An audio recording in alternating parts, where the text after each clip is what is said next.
Dude, this is dope. Thank you so much for doing this. Yeah, thanks for having me. I'm excited because I feel like a lot of my audience probably also tunes into the stuff you've created and the advice you've given out there. And I always just, I've seen pictures. We've talked a ton on podcasts. I didn't really understand how, this is probably one of the cooler setups I've seen in this space. Anyone's never been here. Andrew's spot here it's got this, you said it was a furniture retail or a showroom? Yeah, both buildings were a furniture showroom, and it has a mezzanine. That's this L here. Used to be a U down the left side as well. And then the middle was just these half walls that we just demolished all that. This place is so fucking cool. I love the layout of it. I love the street frontage, and I love the two separate buildings. And so if you would, for anyone listening, with these shoot the shits, I'm not always trying to fucking do a full background interview. I want to just have a really good discussion with somebody that I respect in the industry. Talk to everyone just a real quick history of how you came into two buildings and then into two brands. Give me the 2-minute wrap up. Yeah, so about 10 years ago, I decided that I wanted to open up a gym. I'd already started CrossFit. My goal, I was living an hour down south in Fort Lauderdale, was I'm just going to get as much coaching experience as I can and hopefully open up a small boutique gym. Were you at someone else's gym then? So I was actually living in London. Okay. Decided that gave me some time to kind of step away. There? No, man, we're going back now. So I was a college baseball player. Came out of college, I played 1 year of pro ball with the Red Sox organization, then did 2 years of sales with Norwegian Cruise Line, just smiling and dialing, 150 phone calls a day. Pick up the black box and dial, motherfucker. Exactly, in a cubicle. I did well there, but I was like, this is not what I want to do. Yeah. My wife, who grew up traveling her whole life. Keep talking. I'm just going to turn down my headphones a little bit. Keep going. Yeah. She grew up traveling her whole life. About 3 months into me meeting her, she's like, I want to move to London with my best friend who has UK citizenship, dual citizenship. And I was like, I want to go too. So we thought we were moving to London. How long have you been married at that point? Oh, we had just met 3 months ago. Oh, no shit. We just were dating for 3 months. You're just dating, and you're like, let's go do that. Yeah. Let's really test this relationship. Exactly. So we end up in London. We didn't move there. We ended up living there until the money ran out, which ended up being about 2.5 months. But that gave me a lot of time to really think and reflect on what did I want my next steps to be. And I had this experience in the sales job of I was good there, but it wasn't what I wanted to be doing. Yeah. So what was that thing that I wanted to dedicate my life to? And I was like, I spent all my life on fitness, on training, on nutrition, just learning about that in my free time. So I was like, because of baseball? Not necessarily. Just more. That was more my interest, and it definitely helped me in baseball, Sure. but it wasn't necessarily 100% because of that. So yeah, I just decided, okay, when I get back, I'm gonna get my level 1. I'm going to apply to every gym within a 50-mile radius, which ended up being the 3 gyms at the opposite side of that radius, which there was a few days where I went to all 3 in the same day. From there, I was trying to convince my dad and my brother to get into CrossFit, and they did. They tried it up here. They were living up here. And then my dad was like, well, how about if I find a real estate investment, you move back home, you and your brother open up the gym. Yep. And he bought both buildings, okay, thinking that he was going to rent this one out just to any tenant. We would just use the smaller building next door, the 4,000 square foot building. And then after about 1.5 years, he was having trouble renting this because this one's double the size, but it has the same amount of parking, which isn't a lot. Yeah. So it's really tough to find a tenant in this building. And we were doing good in the one building, so we're like, screw it, let's just go for the 2 buildings. And it was about 18 months to 2 years of growing pains where it was not a good idea for us to expand. Was that with just one brand? That was one brand. That's CrossFit Palm Beach? CrossFit Palm Beach. That was the original brand. So you had it in 2 locations. So what was that? So you could run a 4 p.m. and a 4:30 over here? How did that work with two buildings for one company? Initially, the thought was, okay, we'll run a boot camp program, we'll launch some specialty classes, we'll run kids classes, and now we can run 2 classes simultaneously since we were filling up most of our classes over there. But looking back, you're so naive doing that. And it really, the boot camp program started and stopped in multiple times. And until we relaunched it as BeachFit with someone who had experience launching that type of program, and we really made it its own brand, that's when we had success with it. So that was over 2 years into expanding into the 2 buildings, 2016, I believe. Okay. And then that's where things just took off. We created a really good interrelationship between the two brands where CrossFit Palm Beach was the main brand, but there was plenty of people that just were like, I'm a beach fitter. Like, that's the thing. They didn't even really associate with the brand. But then you had a handful of people that associated with both, and it was a great balance. So things really took off from there.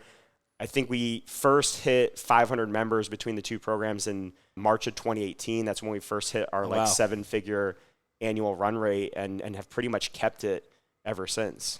So where does that sit today? So it's like, are you guys like, every gym kind of hits their operating plateau kind of thing, right? And you can go up a little bit, but for the most part, you're going to find like kind of a sweet spot. Where is that for both models right now? In terms of memberships? Yeah, memberships. So they're hanging out right around 200 a piece, and we've raised prices over the years. So we've come down from that 500 number, but our revenues are consistently about where they were at when we peaked. Less people, more money. Yeah, very smart. You've got these two locations, and I started off gushing because I really do think I really fucking love the layout here. And I'm looking at it, and obviously you have everything set up because you're having an event this weekend type scenario. But I got to imagine you're a pretty neat and organized guy. I mean, this place is very well organized. What does the flow of something like that, and for anyone, I'm going to put some footage and shit up. I'm going to have other footage, but like when you've got the mezzanine area, how does like something like that get activated when the floor down here is being activated? So for us, the mezzanine is now personal training and extra work space. Got it. But primarily 90% of it is like personal open gym training. Essentially? Open gym, exactly. Yeah. We could have someone up there during a class, but it is 90% or more personal training. Are you guys a PT first, or are you straight to class?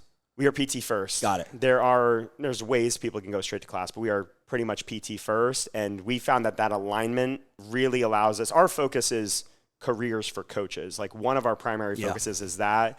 And I think that's very hard to do without PT. And then it's very hard to build successful PT without PT first. What is it? What's the ecosystem of, and I know when you guys de-affiliated from CrossFit, what year? We did September 2020. Our affiliate ran out. Okay, and just said, hey, we're not renewing. We're standing on our own two legs. People know us as FitTown. And is that when you changed the name to FitTown Jupiter from CrossFit Palm Beach? So we rebranded in May of 2020, and then that summer was the whole craziness with Greg Glassman, and going into May, that was already a year process for us of wanting to rebrand, redefining our values, redefining what this brand was going to be. And FitTown for us is we want to have an impact on this local community, the fitness of this local community. When that whole thing went down, it was like, you know what, we've already gone 90% of the way. Let's just cut the ties. And we just let it run out in September of that year. A lot of people have asked me since then, and I think I've kind of thought, would we ever go back? Would we do that? And it just feels like a crutch for us. It feels like grass is greener on the other side, and we've done so much work to define who we are. It just would be silly for us to go back. A lot of people, when they're coming up with that new naming convention, they're going to drop CrossFit, which, by the way, I just found out recently. If you affiliate today, like you sign your affiliate, you don't have to use CrossFit in your name anymore. Really? Yeah. Like, I don't know when they changed, maybe 2022 they changed that, whatever, but you don't, according to my source, you no longer, you can come up with whatever the fuck you want. It does not have to have CrossFit in it. Going to you, when you changed to FitTown Jupiter, what was the unveiling of that information like? Because I think that's a lot of time. A lot of people, like, they finally figure out a name they want to run with. They get a designer to come up with something dope, and they're excited about it. And it's like, how do I unveil this to the customers? And then explain why? Do I need to explain why? How do I get them to stop calling it CrossFit Palm Beach? Like, walk me through that experience. So ours came with the COVID shutdowns. We already knew that we wanted to do it, but then through the 2-month shutdown of COVID, we were only shut down for 2 months. We said, this is the perfect time to put our focus into the brand and the content and relaunch with FitTown. So for us, it was multiple videos, blog posts, things like that, of really explaining the why behind it, podcasts. And what was that? Like, what was the substance of what you were telling the membership? The substance of that is, we've been evolving. We've been more than just CrossFit throughout the years. BeachFit's, 50% of what we do, and it's not CrossFit, It was more just like showing them the path we've already been on and why CrossFit no longer was the best representation of what we've already been doing, as opposed to saying we're going to be different tomorrow. Because I think when you are successful, you don't want to draw a line in the sand. You don't want to make people make that decision of feeling like they are giving something up. Sure. I think there's a lot of people that had that affinity to the brand where it was still hard for them to give up, and maybe some people left because of that. I mean, we didn't have a ton that were vocal about that, but you just get the sense that certain people, that was probably part of their decision of leaving, but we didn't see a major impact. COVID was obviously more of the impact than the rebranding. And then from here, it was, cleaning up the look. We spent a lot of time in terms of upgrading the facility, new paint. We got cool posters in the bathrooms that have the FitTown logo and really inspiring quotes on them. So little touches throughout that would be like, oh, this is cool. Like, this is what I want to be a part of. They're sophisticating. Yeah. So I talk to people like you have the naming convention, which a lot of people change, and then you have like the operating system or the methodology of it kind of scenario. So from a client-facing perspective, it has a name and it has a workout style. Did the workout style change? Not really. And that, through the years, we've had people tell us, oh, this isn't CrossFit enough.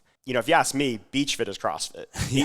Everything. It's constantly varied. Everything is constantly varied functional movements at high intensity. Yeah, I look at things from a more inclusive, optimistic perspective instead of saying that's not CrossFit. But, obviously we've moved more away from the competitive stuff. I love what you're doing with the tempo stuff. We work tempos in, and sometimes tempos show up in a Metcon setting, and that doesn't happen in CrossFit. So we had already been doing those little touches for quality days, things like that. And it wasn't anything that we had to shift in it. All that stuff had already been happening. And to me as a coach, if you've been in this long enough and you actually pay attention to what your clients are saying, you can't not evolve. If you're programming Isabel and you have a group of 50-year-old clients in your gym, you just know that that's not the best thing for them to be doing. And yes, you can modify it. Yes, you can give them the stimulus. But if you had that person as a personal training client, that would not be what you program for them. And for everyone just listening, Isabel is the name of a workout where you do 30 power snatches from the floor essentially for time. Right. Yeah. Under, 3-4 minutes for most people. That evolution to me should be happening in all gyms. Otherwise, you're staying true to the religion of what the CrossFit is, as opposed to, what am I actually seeing and experiencing with my coaching with these individuals? And how can I get the best for them? Let me know if you resonate with this thought. I bump into, I'll throw words around with guys who I respect a ton, like Ackerman or like Fern. And like, again, and they're the CrossFit guard. They work there. And I respect the fuck out of those guys. But we maybe have differences of methodology stuff sometimes. And the thing I think of is like CrossFit was like iPhone 1. It was amazing. Like the 1.0 was perfect. And I still think like the basis is still absolutely perfect. I love what it is. However, everything has to evolve, it has to sophisticate over time. And CrossFit, even though it was like the most amazing, holy shit, this is what we've all been missing, to think that it doesn't have to evolve, in my head, it's just like, who the fuck do you think you are that like you could just be like, nope, the doctrine that, it'd be like it's like the Old Testament. It's like, no, there's nothing wrong with it. It's absolutely perfect the way it is. We're never going to alter it. Instead of accepting like, okay, maybe we could explain high intensity. And maybe it's really not high intensity. It should be relative intensity. Maybe we should change a word here. Maybe we should talk about tempo a little bit more. Have you, how do you feel about the way you installed CrossFit as like things was like a software, the 1.0 version? How does it look now? Like you said, some people are leaving because it's not CrossFit enough. Walk me through exactly what you are or are not doing that would make somebody feel that way.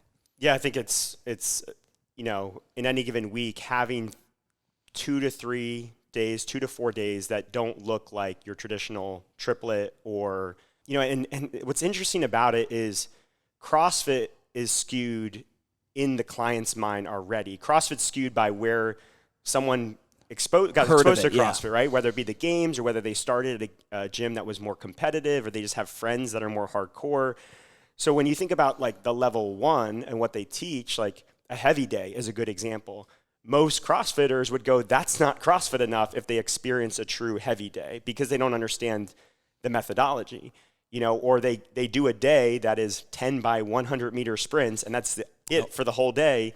Most CrossFitters would go, that's not CrossFit enough. Now, that's not the direction we go because for us, we want everyone to feel like they get their money's worth every day. And that's not about destroying them, but that's really about filling the hour, right? Supersets would be a good example. Yeah. We do a lot of supersets.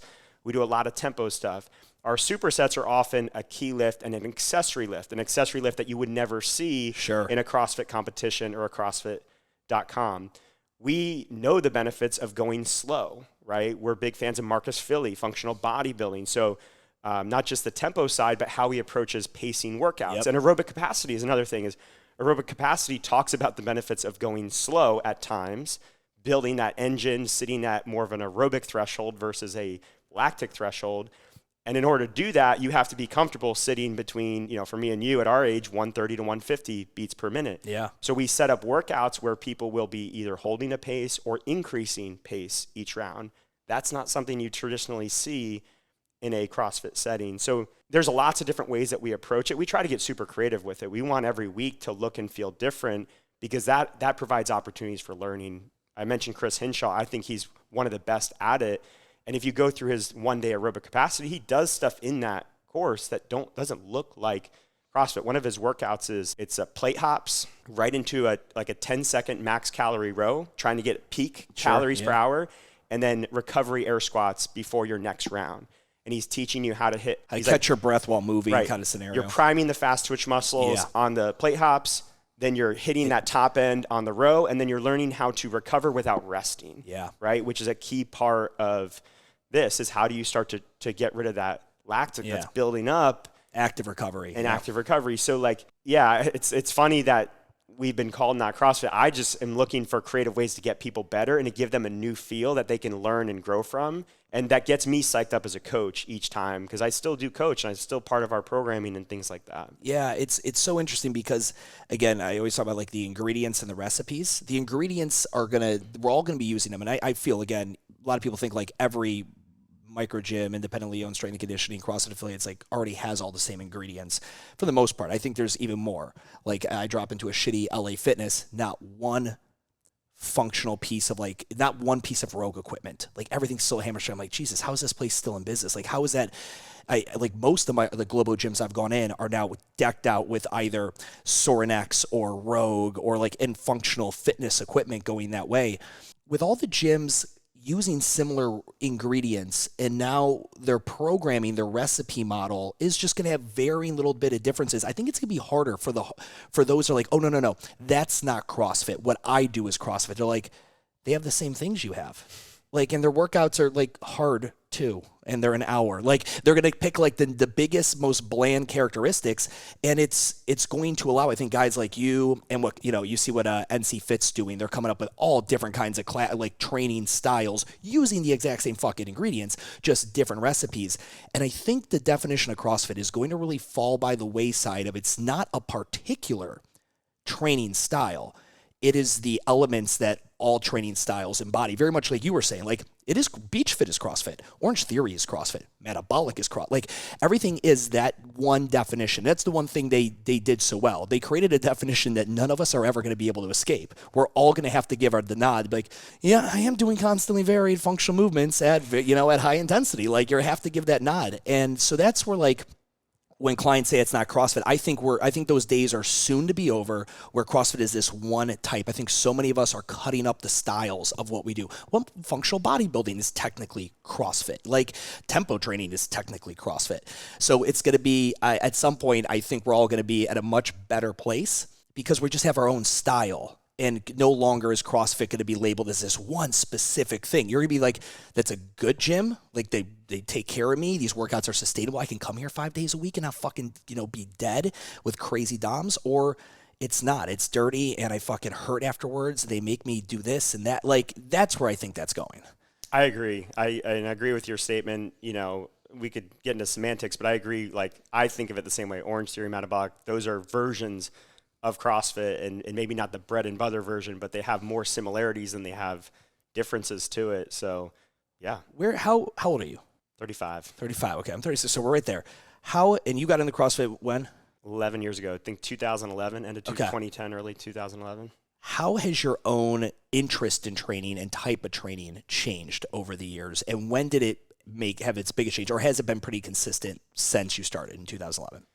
It's been fairly consistent in that I have a lot of self-awareness to understand that I thrive in the group class. Yep. And I like to dabble with stuff on my own. Right now, that's the knees over toes stuff. Yeah, playing yeah. around with that. I see you're into some of that as well. But that's also because I play soccer, and I'm like, I want to bulletproof myself for a sport that doesn't look like what we do in here. Yeah, I mean, I had the time frame where I was more into the competitive side and doing local competitions. I was never really good enough to be doing it at any type of elite level. But yeah, just it's for me, it keeps coming back to the group class, and it's shifted from getting too caught up in the performance side to shifting now of how does this fuel the 23 hours of my day? Like, my focus is business and family, so I want this to make me better there. And I can't really, I mean, there was a time where fitness was placed over business, even though we were Doing well, yeah. doing decently well and putting our time and energy here. I was still focused on that, and I would make sacrifices that looked more skewed towards the fitness side as opposed to, the business or the family side. Is that like spending time doing a thing with my shoulders and ankles so that I could snatch better for the purposes of just snatching better? Like that kind of a thing? Exactly. And now, I mean, I did a competition pretty early on where I herniated a disc in my back, and I've pretty much dealt with that throughout. So now, it's funny, we had a competition this morning. I hopped in with one of our members who needed a partner last minute. The joke with our coaching team is like, oh, Andrew just sandbags all throughout the year, and then when it comes time to do a competition, he hits a big number. And I threw on a belt today, which I never really do, because if I'm going to max, I'm going to throw on a belt and hit a decent number in a complex. So what'd you end up hitting? It was 275 for a clean front squat jerk complex, nice. Yeah. which isn't really near some of my best numbers, but like I can hit that on just considering like a you're not day. fucking with it on a regular, you're not training for it. Right, but I'll hit low 200s. I mean, if it's a back squat, I'll hit mid 300s in a normal week. But there's plenty of guys that are ahead of me, and I'm fine letting people just like, I don't care with that. I want to feel really good and feel strong and feel capable, but I don't want to ever be out of commission because of my back. It's just no longer worth it to me. Yeah, that's the thing that got really interesting to me is that, and I couldn't pinpoint it at the moment. I mean, there were things in 2014 I was turning off with CrossFit when I was in CrossFit South, and I didn't like the RX or this or whatever. It was hard for me to really identify when did my interest change. Like, I wanted to be so good at overhead squatting and snatching for so long. I was seeing a physical therapist. I had this this shoulder impingement syndrome, but I would shrug crazy and compensate my left. So every overhead squat, like my bar was like this. And PT, needling. I was doing fucking everything to fix that one fucking thing just so I could overhead squat and snatch more. And then at some point it went like, I really just want to do the fitness I want to do. I go to the gym now. I'll be talking to some kids that are there for class and I'm doing open gym.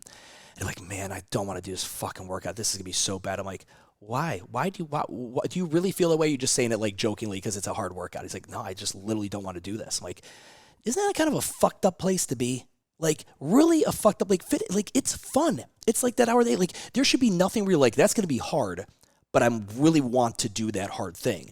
And I think that's where I started to just veer away because I started getting into things like, I don't actually want to overhead squat. I'm not like, I've never thought that an overhead squat's going to put lower body fat on me, better looking abs, better looking biceps. I just never thought any of that. I just thought it's going to make me better at snatching. And snatching is the number I need to have in case Dave Castro rolls the dice and it fucking comes up in an open or something. Like, oh, that's kind of silly. Why don't I just do whatever the fuck I actually want to do? And guess what? I work out more. I enjoy it. I never walk out of the gym like, man, that fucking, like that kill. Like, I don't want to do that. It's like, I'm always looking forward to going because it's only the fucking things I want to do. I was talking to the Uber driver. He was like, he was asking what I was doing. He's like, oh, I just can't work out. I just don't like going to the gym. I'm like, then don't. Like, what do you like doing? You have a dog? He's like, yeah. I'm like, do you like walking your dog? I'm like, then fucking just walk your dog, old man. Like, just fucking, you don't have to go and force yourself in there. Do you find clients, again, when they first get into FitTown or BeachFit, are they in that mindset of like, I'm in here and I don't want to be doing fitness. I'm doing it because it's like hygiene. I feel like I have to. Or do you find people get immersed in it and get that addictiveness that you and I and anyone else who's gotten addicted to any fitness methodology get? I think it's both. I think what you brought up is a really good just topic in general of like doing the things that you need to do to get better and knowing when you have to step out of your comfort zone versus when you should stay in your comfort zone. How old was the Uber driver?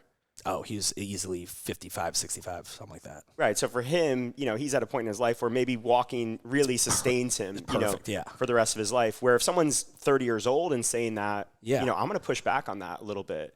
And not necessarily so they're getting my version of fitness, but like just simply I think about it as like, everyone should be doing some strength training.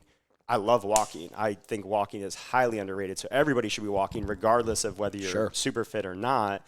And then, we should be getting the heart rate up a little bit at times, getting what we call cardio in. So I think really basically I want someone doing those things. And, our process now is we sit down with all new members for usually an hour and try to go really deep with them. And, for the people that don't like exercise, I just try to encourage them that I didn't really enjoy it either. I was doing it at LA Fitness.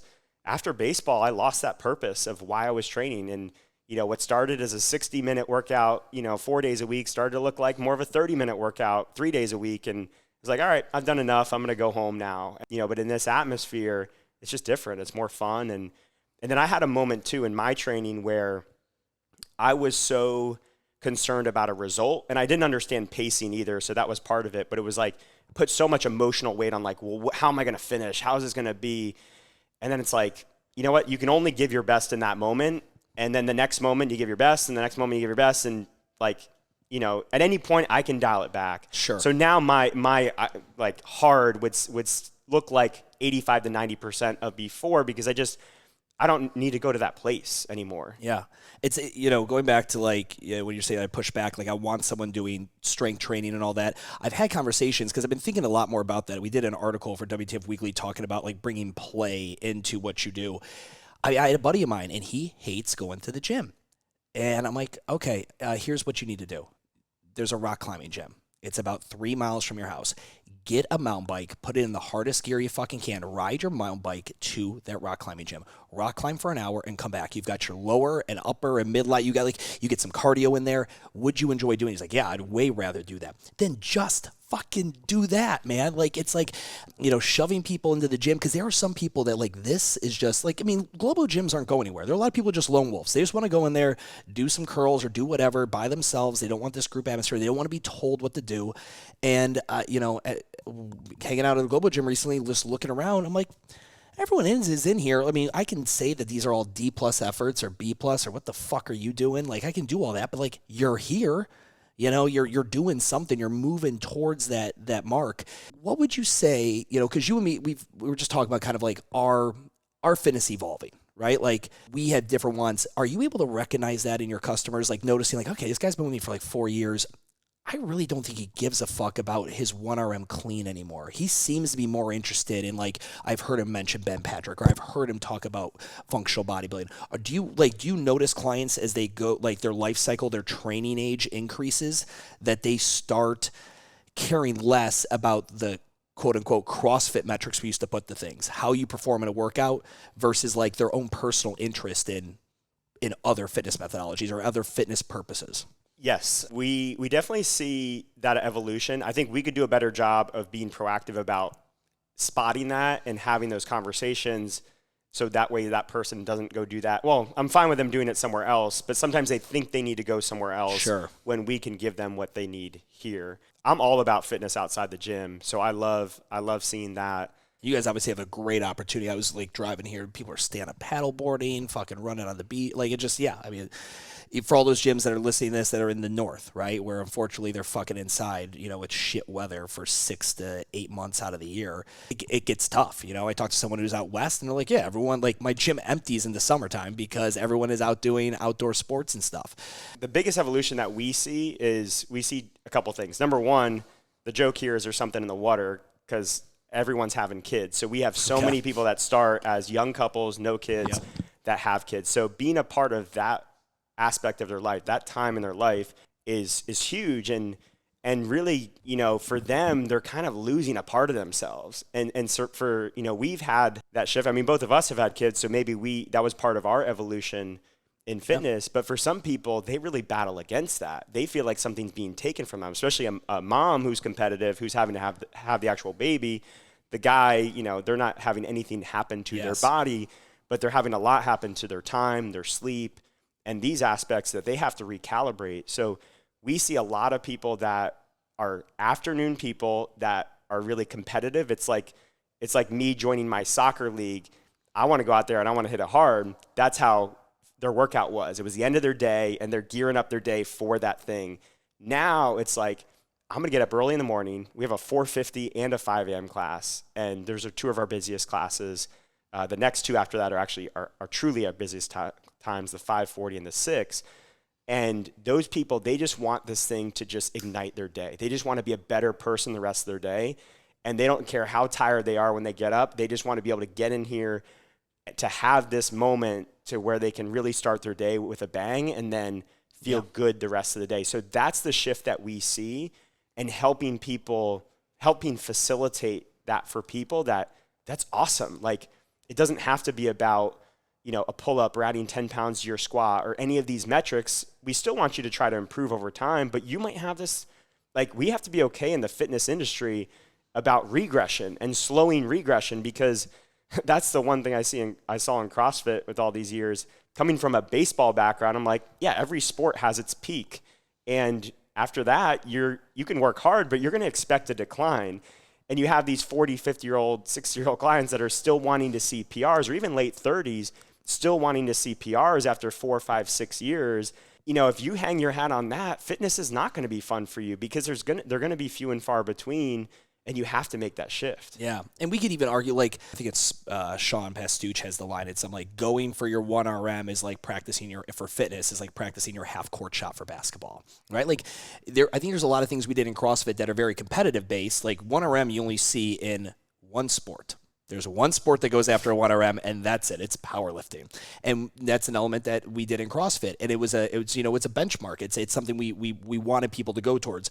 And it had its good place. It's like, oh yeah, we want to see you get stronger. Like, it was just a way to test. And we all know beginners, when they first come in, PR for the first couple of years of their training, they're just going to see that because they've never even been exposed to it. And I don't mean this in a mean way, but like, when a 300-pound person loses 100 pounds, I'm not that impressed. It's like pebbles off a mountain. When someone who's 185 at 11% body fat gets down to 8% body fat, I'm way more impressed by that, because that's way fucking harder, like from a metabolic standpoint. But what are some of the things from the old style doing it as CrossFit that you've kept that you truly believe in from a strength and conditioning and fitness perspective, and what is kind of dissipated? So we've kept a lot of the elements. We still, and part of what we're able to do, because we have BeachFit as a counterbalance, is we are able to keep that higher skill. Whereas if we were married to one program, the one program would look probably more like a blend of the two. I love cleans. Yeah. That's my favorite movement. I love cleans. So we clean pretty much every single week. Yep. More power cleans than squat cleans, just because of the technique involved with that. Sure. Do a lot of major squats, deadlifts, things like that. We still split jerk. We do not kipping handstand push-up anymore. When we do pull-ups, we probably are 60% strict, 40% kipping on that. We still have rope climbs. We still have snatches, but those show up more like twice a month, and they never show up at low weights for high reps. They're almost always in a strength setting. If they are in a Metcon, they're going to be in like an EMOM setting where you have a set amount to hit in that minute, not like a max repetitions in that minute, but like, okay, you have 45 seconds to hit 3 singles at 70% of what you hit in the strength. We've overhead squatted probably once in the last 2 months. So usually when we're snatching, it's power, but we use sport options. That's what we call it, to be able to put some of those elements in for the people that like to play. And part of this too is like, I still like to do that stuff. I don't need to have it every day. I don't need to do it to the point that I'm getting injured. But I think bar muscle ups are fun. I think handstands are fun. Yes. I think climbing a rope is fun. Like, that stuff makes you feel like a badass, honestly. So I want to have that stuff in there. And we can't be, you have to walk this tightrope of like, is it the most functional thing that's going to get this person to lose the weight and get the results they want to see in terms of body fat percentage? No, but if we can get someone excited about their fitness, and we can give them something that is just cool and fun to chase over time and earn their way to it. We're not throwing people up there to try to get their first bar muscle up that don't have the prerequisite strength, but when appropriate, we want to have it as something that they can chase. And that's the thing that I think people think I hate on the sports side of CrossFit, and I don't. What I do feel on the sports side of it is I feel some facilities indoctrinate newer customers with that, when that's something that should be coming as they maybe get accustomed to it, right? Like someone comes in and they're generally there for two reasons. They want to get fancy. They want reduction in body fat. They want hypertrophy. That's it. Like that's really what they are. I want more muscle. I want less fat. That's really there. If you wanted better biceps, you wouldn't climb a rope. You do tempoed, supine chin-ups and ring rows and bicep curls and shit like that. But we then that's not as much CrossFit. There's this rope thing that we do. Let me teach you, but there's a skill component. I think that was the other thing with sport that really, from a fitness perspective, all the sport movements are significantly dominated by a skill set. And the inability to achieve the skill set because you're not that athletic. And let's just admit, like there are athletic guys like you, and then there's a lot of our clients who are just not gifted. They're motor morons or kinesthetically unaware of everything. They got to learn how to J-cup and hook their feet. They got to be able to hit a double under. Even the ability to kip while upside down or even kip from hanging from a bar. There's that skill. That was my thing with like the sport movements in CrossFit. And maybe that's why I got so annoyed with them over time. It was like, man, I'm trying to get this person fit, and they want to get fit fast. And let's be honest, I always compare the fitness industry like a hair salon. You go to a hair salon, a woman might spend $300, $400, $500 right there in one fucking setting. She walks out looking the bomb. Someone comes to FitTown Jupiter and spends $800 in personal training. In 3 months, they pretty much probably look the same, a little bit different, but they feel better. They've got good habits, whatever. But like, we do not exactly show up with instant gratification in the fitness industry. Yeah, and with that comes a little bit of that person putting themselves out there because they go to the hair salon, their hair looks better. They can justify that payment. Yeah. But now they spend this money here, and if they don't earn it, if they don't make the change, then they feel like embarrassed to, or the value wasn't there. What did I spend my money? Like, 100%. And like you could do anything else the other 23 other hours of the day after your hair salon. Doesn't matter. You're still going to look dope. Here, it really relies on the other 23. Like what you do in here really is just hinging, and it might fall your way if you dial everything fucking else in for the most part. But yeah, I guess just going back to that, like the sport thing is just like, it's that skill part. Like I watch people now staying around after class and wanting to practice their rope, like having the and they're getting so frustrated. When really I'm like, I just want to be like, lady, if you just went and spent time doing ring rows for fucking 4 months, your arms, I guarantee you want something aesthetic to change here. I promise you it'd probably change. And then you could do your skill thing. How have you guys managed to educate clients on, okay, it's a skill. You got to work on it if you want it. It's number one, you got to practice. Like that's obviously this mezzanine area. You guys can create that. But like creating knowledge that there's prerequisite strength. I see a lot of gyms and coaches, and I know you do a ton of work educating coaches who they want that client to be able to do a butterfly muscle up or a butterfly pull up, even though they can't do a strict one. Mm-hmm. So maybe they bypass the strict allowance to get them like, well, let me just show you how anyway, because I think it'll make my client happy. And that's what they want. How do you talk to coaches in that regard of, put this before that? Yeah, I think this is all fitting under this bigger umbrella of like, are we really understanding why this person is here in the first place? And so much of how we've evolved over the years, especially this last shift through the rebrand, was like, we've committed to every single person that walks through these doors is getting at least a 15 to 20 minute phone call that usually leads to a 60-minute consult. And that conversation, when you have an understanding of why that person's here, you can apply so many of your tools better to that person. Sometimes that comes to the realization of that person that's practicing rope climbs doesn't even really care to learn how to do a rope climb in the first place. So we have to start from the grassroots of like, why are they spending time on it? And I think it's so easy as a coach to get those quick wins. And I think so many coaches, their only metric for judging themselves as a coach is, did I get those wins or not, right? Did I help a person PR? Did I help a person achieve this skill or start to improve this skill? Validation of their skill set, yeah. And that's just a lack of understanding of what that client is actually coming to us for and our value that we can bring as a coach to that person. And the same client that you're talking about, we could make the argument that the person should be working on the skill, should not be working on the skill. Like, I'm a big fan of like, let's work on hard things and let's learn hard things. And part of this is a mindset thing that I want to challenge them to do it. So yeah, it's hard to say, but it all comes back to, do we actually understand why this person is here? So like challenge them to do the hard things to the extent that it's still in the wheelhouse of what the paying customer wants and it wants to get out of their fitness type scenario. And with everyone coming in to walk me through your PT first model. So someone comes in, can they test out and go straight to a class if they've been doing CrossFit for a while, or how many PT sessions are you guys rolling with? Walk me through all the kind of metrics and the business side of your PT first model. Yeah, so we start everyone with a 10-minute call. Okay. We first are establishing, are they a fit for the facility? Then from there... Let's pause there. What are the red flags? Because this is super fucking interesting to me.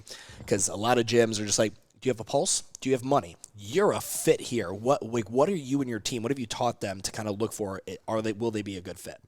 Usually you can just tell in terms of that person's willingness to open up. Are they willing to actually share about what they want? And a lot of people ask, what is the price? Because they don't know what else to ask. What is the schedule is the next most common one. They're asking that not because they actually care. Sometimes they do, but oftentimes they just don't know what else to ask. So we quickly take control of the conversation and say, yeah, I'm happy to go over that with you. Why'd you finally decide to call us, right? We want to first know, like, why now? And from there we ask, what are you looking for? Just workouts? Are you looking for nutrition, accountability, mentorship, all the above? And those questions, usually the person will now openly answer those questions, or they're going to push back. Well, I just want to know the price. I just want to know this. I want to know that. And that's where we can stop someone in their tracks and go, we're more than just that. So if you're looking for it, we can send you elsewhere. But if you want to, we'd love to get to know you better and sit down with you for a 60-minute consult. So Rachel, our front desk person, she does that initial call, and then they sit down with either myself, my brother, or one of our general managers or our head coach. So now they're getting kind of elevated up the totem pole to someone who really is a coach at heart that can prescribe what they need. And so if someone's not really willing to go through that process, then that usually tells us they're not a fit.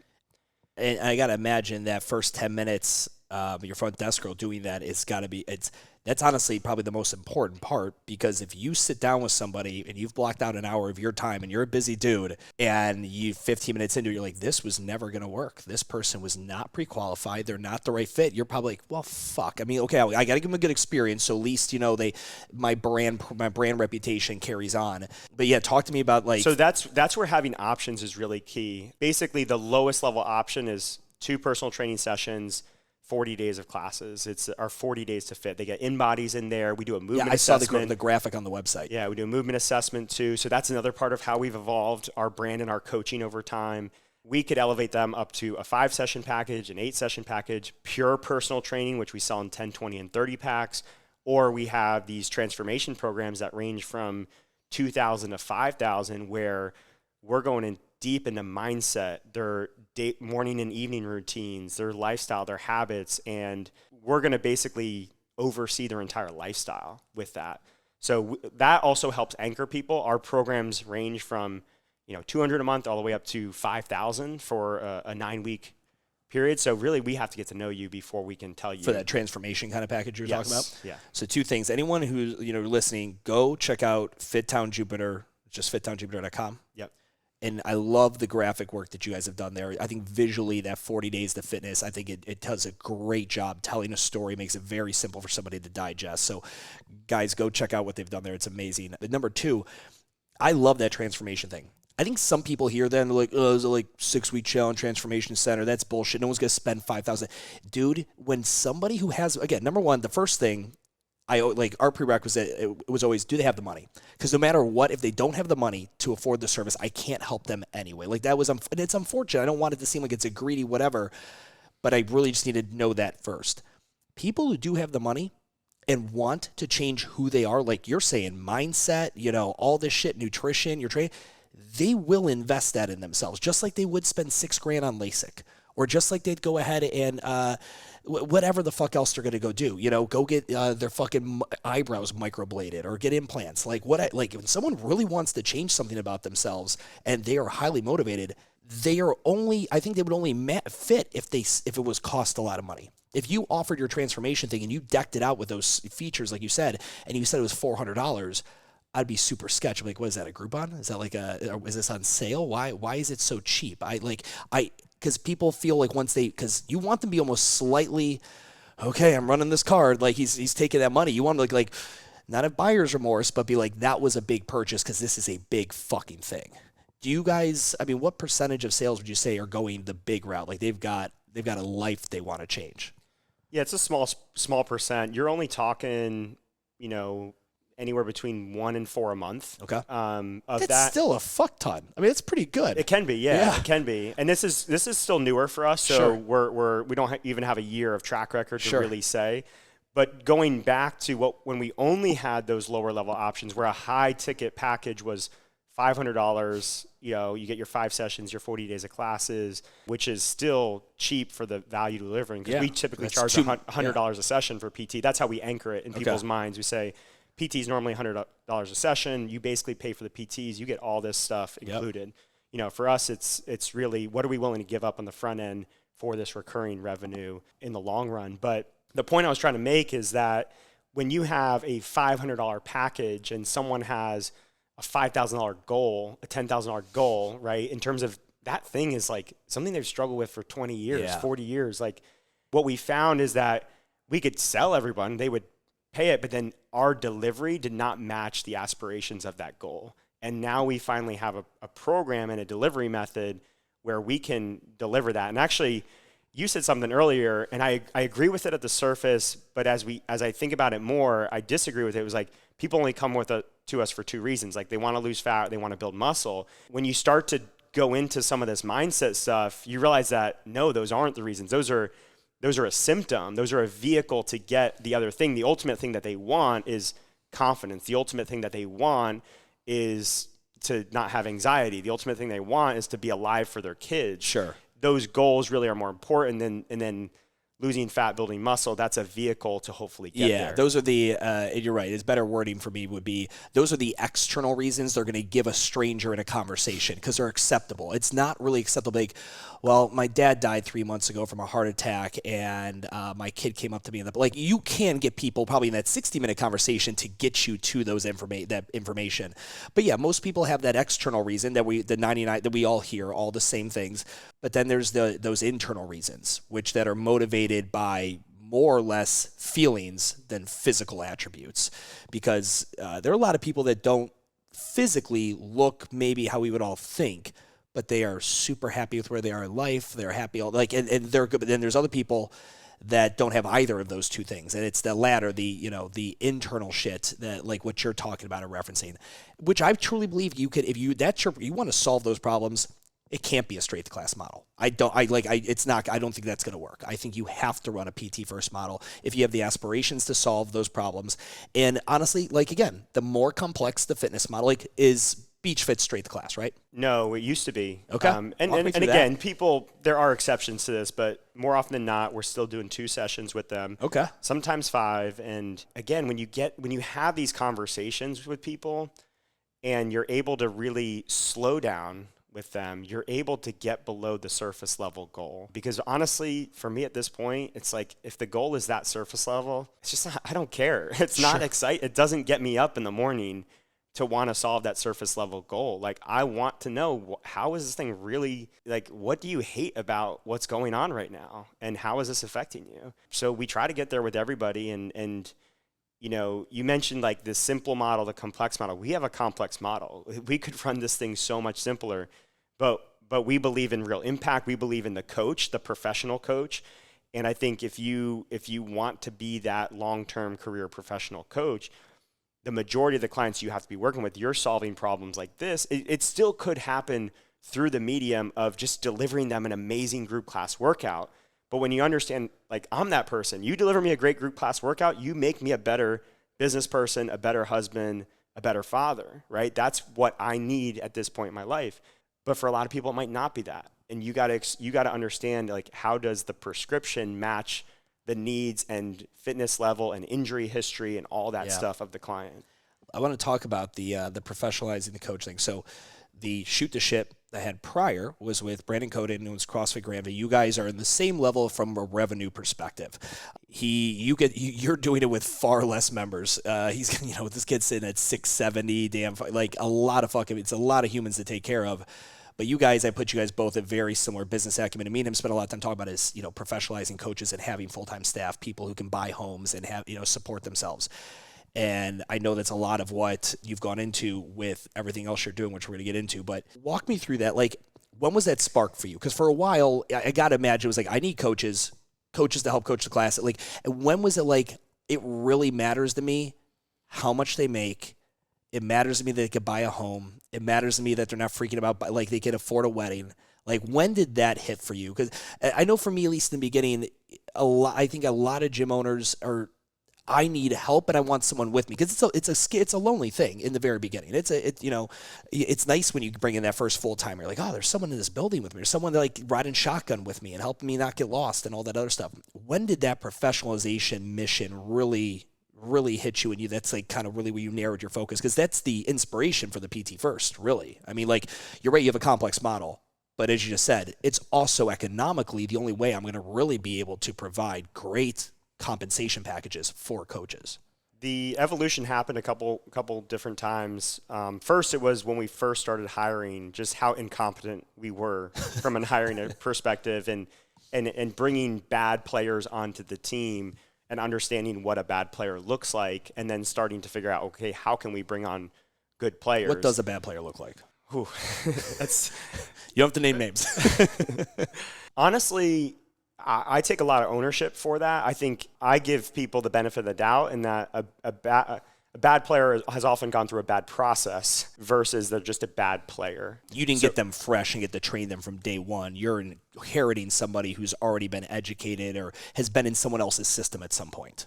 Not even that, because we've actually done really well with that. 6 of our last hires are from out of state. Okay. So we have a good model for bringing someone in with some experience, but is saying the right things that we feel like we can really teach into our system. But where we screwed up at first was just literally like, oh, this member's pretty fit. They seem to want to help others. Like, in a strength workout, they're in their downtime having these conversations with people. And then we wouldn't have any type of really formal system for bringing them on, saying, what do we stand for? What are our values? And so that's where the Rockstar Coaching course came from, is like, I need this for myself. And then that happened to be the thing for others. But yeah, well, I mean, to go back to it is just essentially like, what are those red flags that you, and again, because of the work you're doing with other coaches and business owners to help them, create Rockstar coaches and things like that, what are some of the red flags someone should look for when hiring a coach? Because again, some of us, it's not a huge hiring pool out there, right? Yeah. And it's, a lot of people are like, well, it's easy for Andrew. They make a lot of money. They're able to pay well. He seems to have his shit together, blah, blah, blah. For someone else listening to this who may not have all those things dialed in as well, what are the red flags they should be looking for?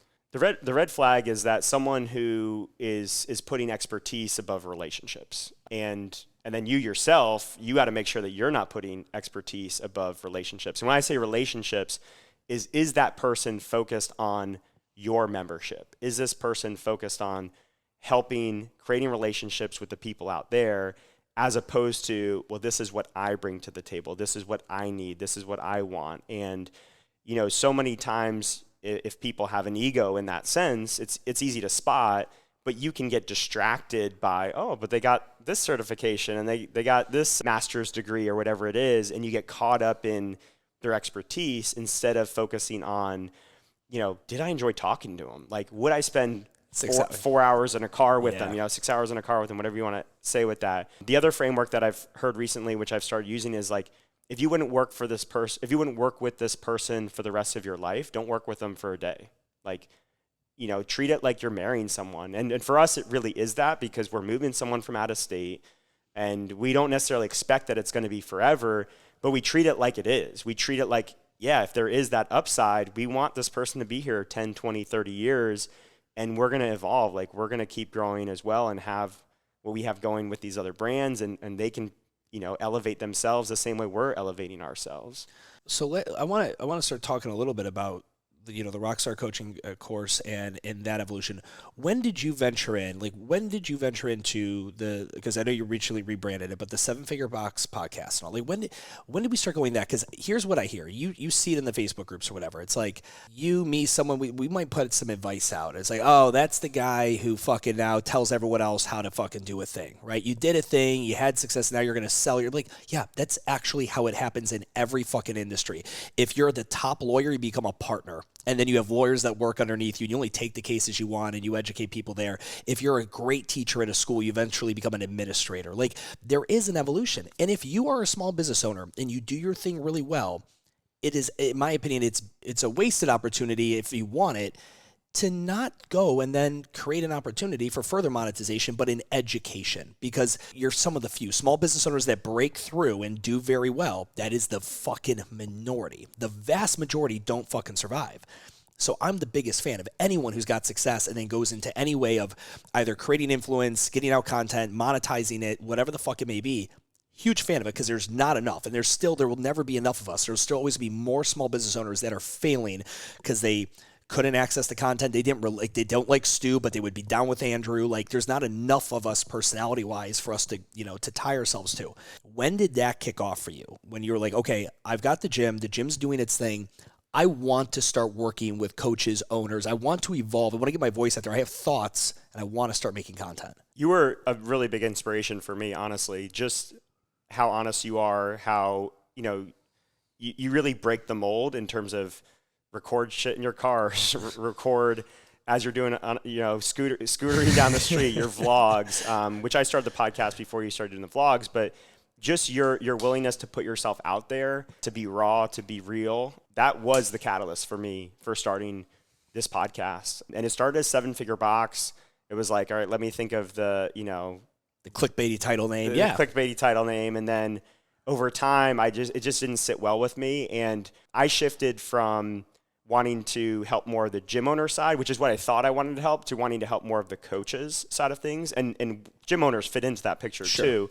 So we help with everything. It's interesting that you bring it up, because I really resent this you see it online, of the people who are building an online business to tell other people to build an online business, to tell the next person to build an online business. And it's just this pyramid scheme where it relies on the next person who wants to build an online business. And I'm really aware of the fact that I need to be, at some point, there needs to be real world value created, right? And with what we're doing with coaches, those coaches need to have a real world impact on the people they're working with, and the results, the relationships, and they need to be able to make money that can support their families.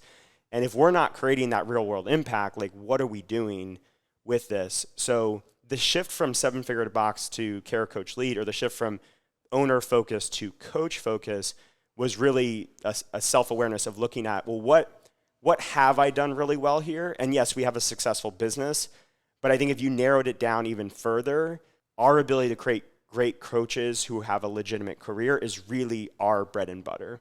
There's people that I would say are better than me on the business side, and I'd rather refer to people like that. I'd rather send people to you, or the Coopers and the Thorndikes out there, or some of these other people. Yeah. And I'd rather do the thing that I do really well. So for those people that have had some success, that want to go to that next stage, I would ask yourself, how narrow can you go on the thing that you're really good at, versus trying to just be the Me Too business consultant or whatever that might be. Your niche might be something really small, like gym real estate, right? It doesn't have to be the whole business picture. And I love that, because they're, like, again, I just go to the baseline numbers, far more coaches than there are owners, okay? There are plenty of coaches who make the fatal mistake of becoming an owner because they're in a system or they don't know how to make a living doing it. And I think they think that's how they're going to make more money. And I'm sure we're going to talk about this, but, like, that's not the case whatsoever. You can be a coach in the right system. And I guess one of my questions, and this is something Sean always tells me, he's like, man, I work really hard to help, and I'm referring to Sean Pastuch. I work really hard to get these coaches, professional, to help, but then they have a hard time finding gyms that is welcome. Let's say it's a gym that's just straight to class, or some shit onboarding at Tuesdays at 7:30 p.m. every other week. that doesn't have PT first, do you find sometimes you're arming these coaches with skill sets and they're like, but fuck, where do I go to do this? Most of what I work with is full teams. Okay. Most of what I work with is a gym owner that's on board. One of my long-term visions, my master plan here, is to build an army of really great coaches, potentially hire those coaches, or potentially have a licensed model that these coaches can go to, because I do think that's a problem in our industry. I also think that the coaches who are saying that probably are not taking ownership of their situation to say, what have I done to be able to make myself acclimated as a gym? Because we could have a great coach right down the street, but if they haven't made an effort to be a part of our community and understand what we're doing, you have a great coach, great gym, but if they haven't made the effort to understand what we're doing and what we're about, then I'm not going to hire that person. If that coach is just saying, well, I have a skill set, I have a client base, or I want to go this direction, why can't I just pay some rent somewhere and do my thing?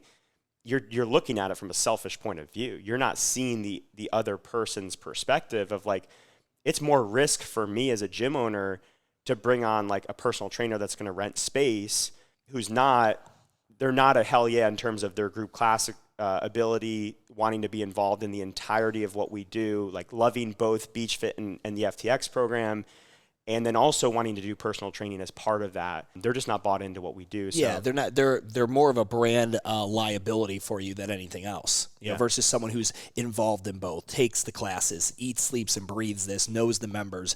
Less of a brand liability than someone who comes in and rents space from you and does PT and then does something else outside of there as well. Yeah, I think there'll eventually be more like personal training co-ops. I'm sure there's probably some in the Charlotte area. Yeah, there's some warehouses that they turn into bays, and you can go ahead and you kind of pay by the session or pay by the hour to go, and it's like a WeWork of personal trainers kind of scenario. Yeah, I think that's the way it has to go. You're either like all in as part of everything that a gym like ours brings to the table, or you're on your own. Yeah. What's more important for a gym owner should a gym owner focus on being a great coach, or when they're a gym owner, and again, like most of us, we start off just solo dolo, we get that first coach, should they focus more on the business? And then for a coach, when do they start focusing on business? I guess what I'm asking is, if you're a gym owner, you probably have a prerequisite of coaching. That's what you're going to do. You're going to be coaching all the classes. But then if you don't focus on learning business and you don't increase your business acumen, you get in trouble at some point.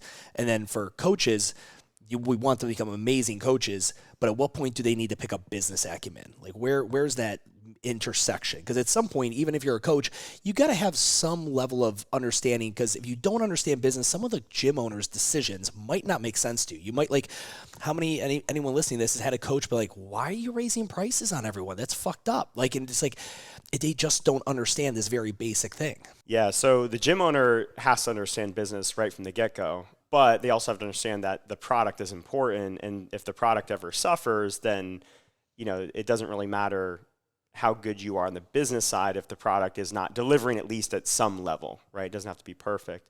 I see it as gym owner. For me, it's gym owner focuses on client, then focuses on coach. So I don't necessarily see it as focus on like product then business, as much as your focus is on the client experience. And then over time, it becomes on the coach experience, and you sort of work for them more than they work for you. In terms of the coach learning business, we really try to create a situation, and my long-term vision for it is that coaches don't have to worry much about the business side. They get to focus on coaching.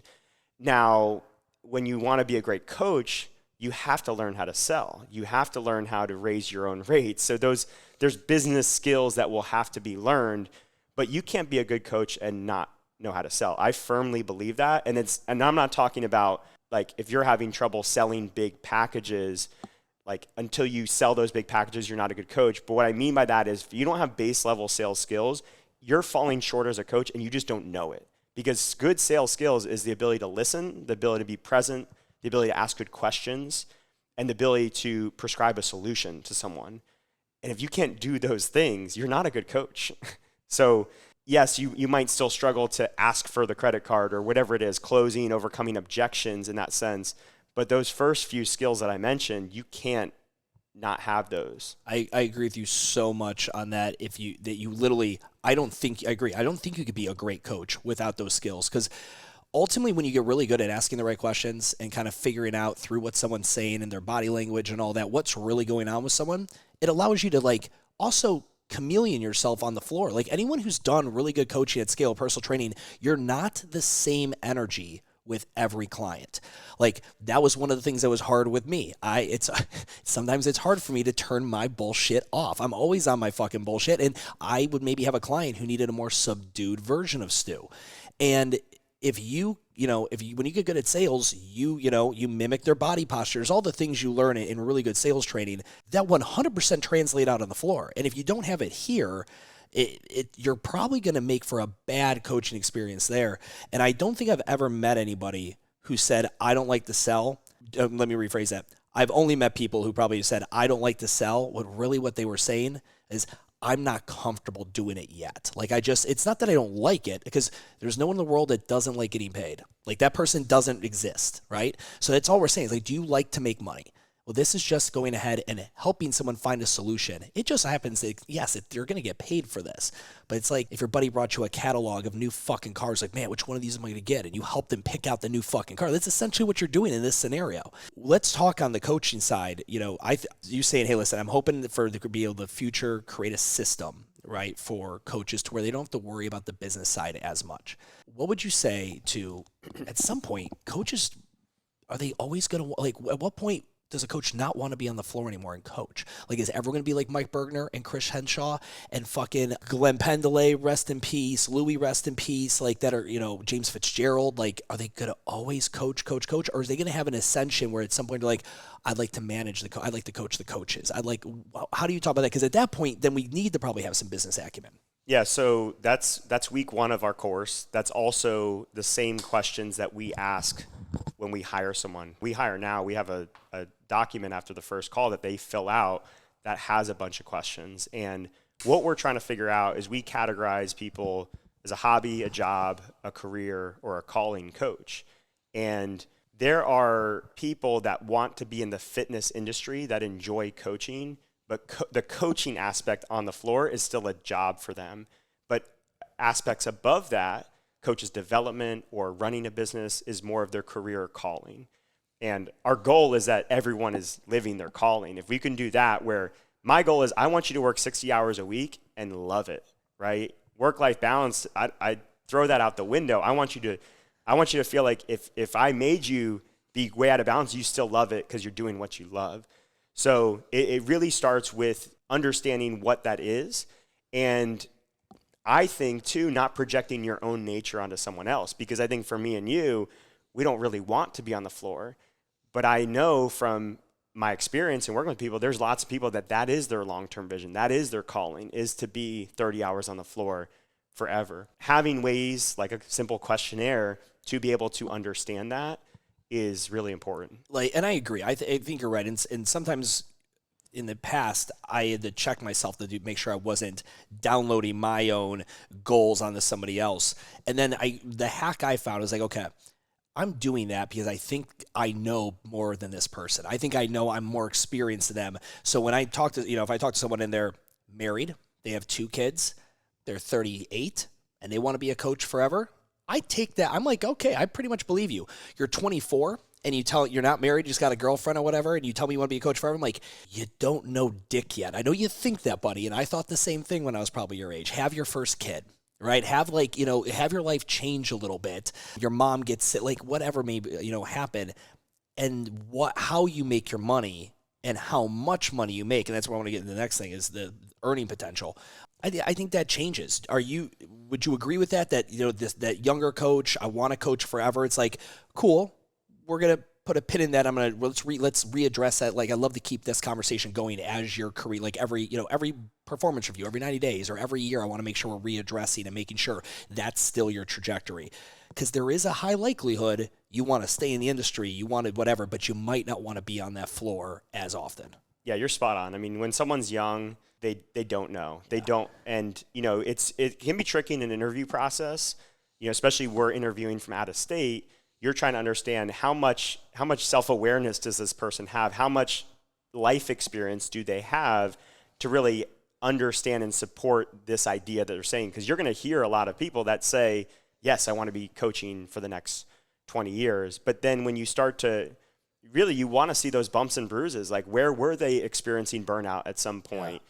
Where were they? What's their busiest week of work looked like up until this point? How long have they been doing it, right? If a person tells me that they think they're a calling coach and they want to be coaching the next 20 years, and then they go, yeah, I've never coached more than 12 classes in a week, I can't hang my hat on that. You've never been stress tested. Right. So when someone's been stress tested and they're saying those same things, we have a coach now who is that same coach. He's, I don't know, 25, been with us for 2 years and crushing it. I mean, he's going to probably make six figures within the next 18 months here. Awesome. in terms of a 12-month section. But he works his ass off, and he is this calling coach. But we're having those conversations because he told me once that he's a calling coach.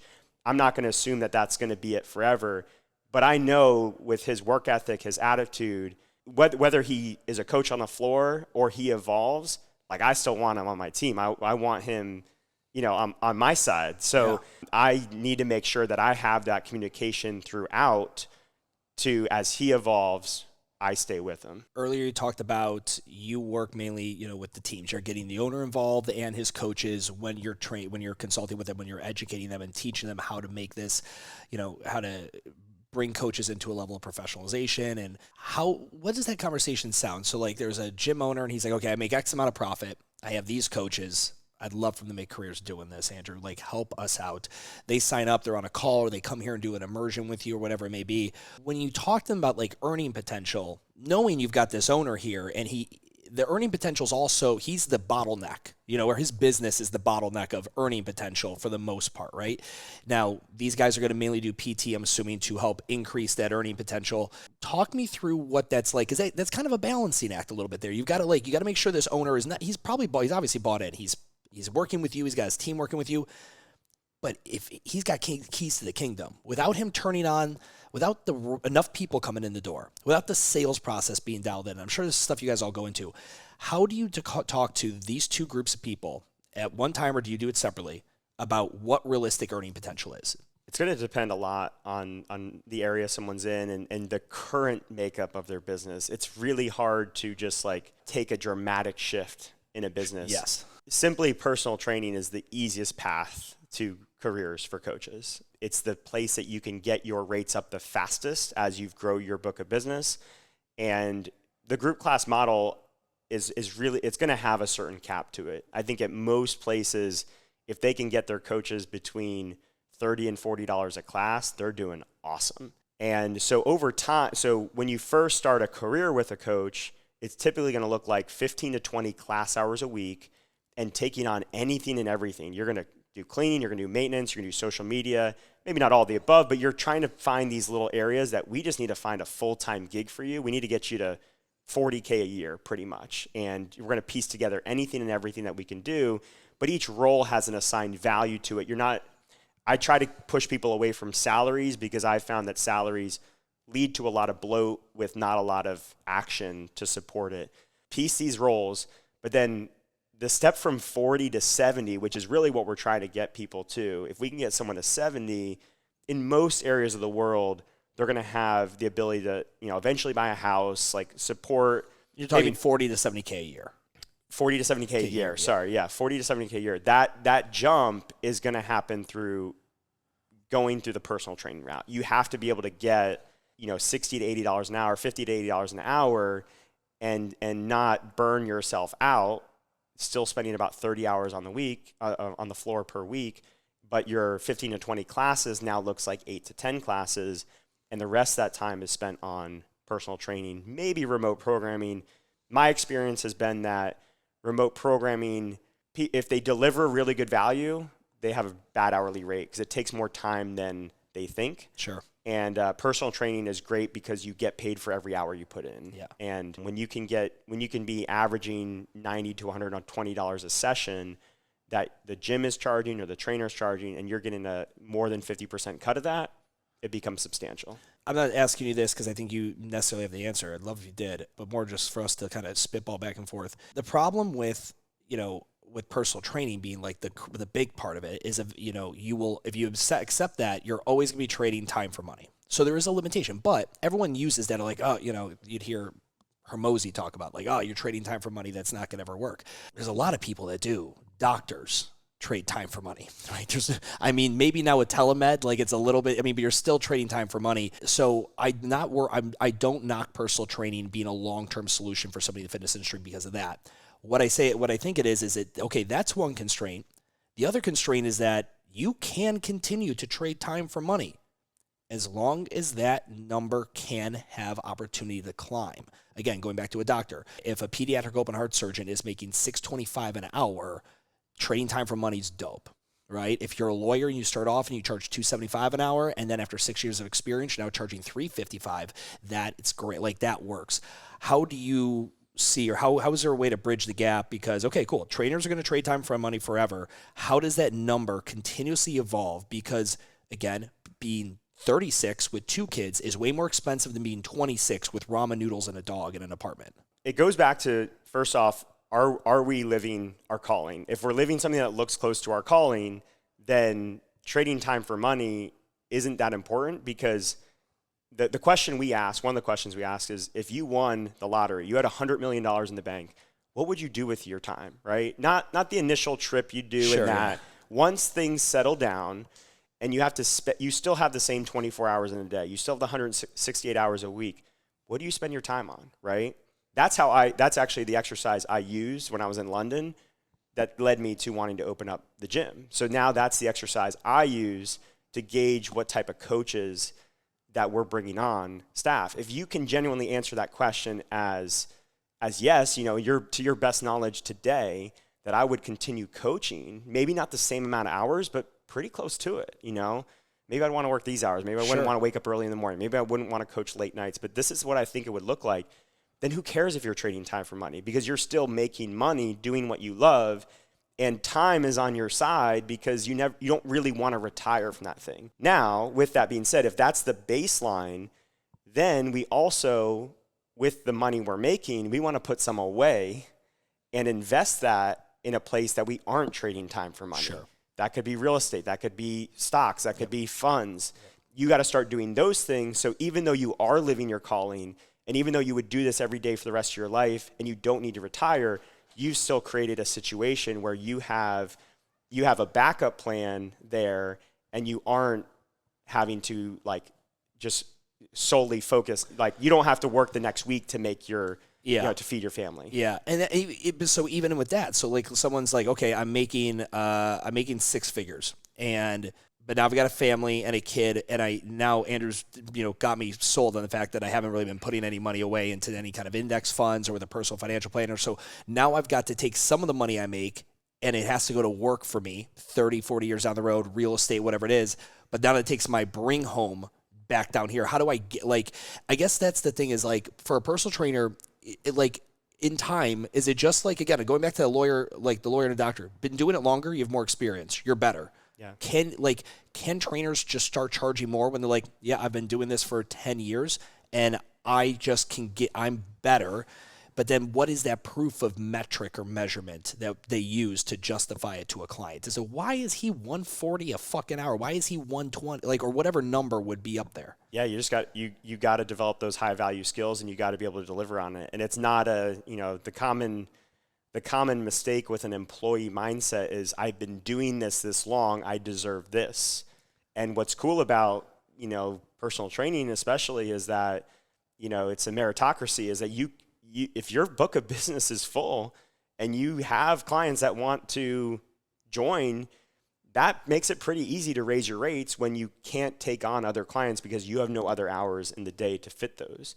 So you raise your rates. And when that happens again, because you might lose 1 or 2, then you can do that again. And we've seen that in a short period of time with our coaches that we have, where they're able to raise their rates because they have no more room in their schedule.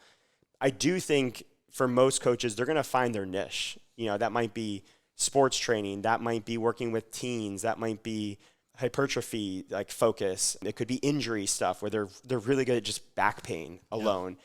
That's where you can really lean into it. I think most coaches will have some version of a liberal arts type of career where it's I still do some group classes. I still have some general personal training clients, but 50% of my time is spent on this bread and butter client. That's where I thrive. That's where I get the highest value. That's where I deliver the highest value. So, high value skills solve high value problems, and you can charge a high value for it.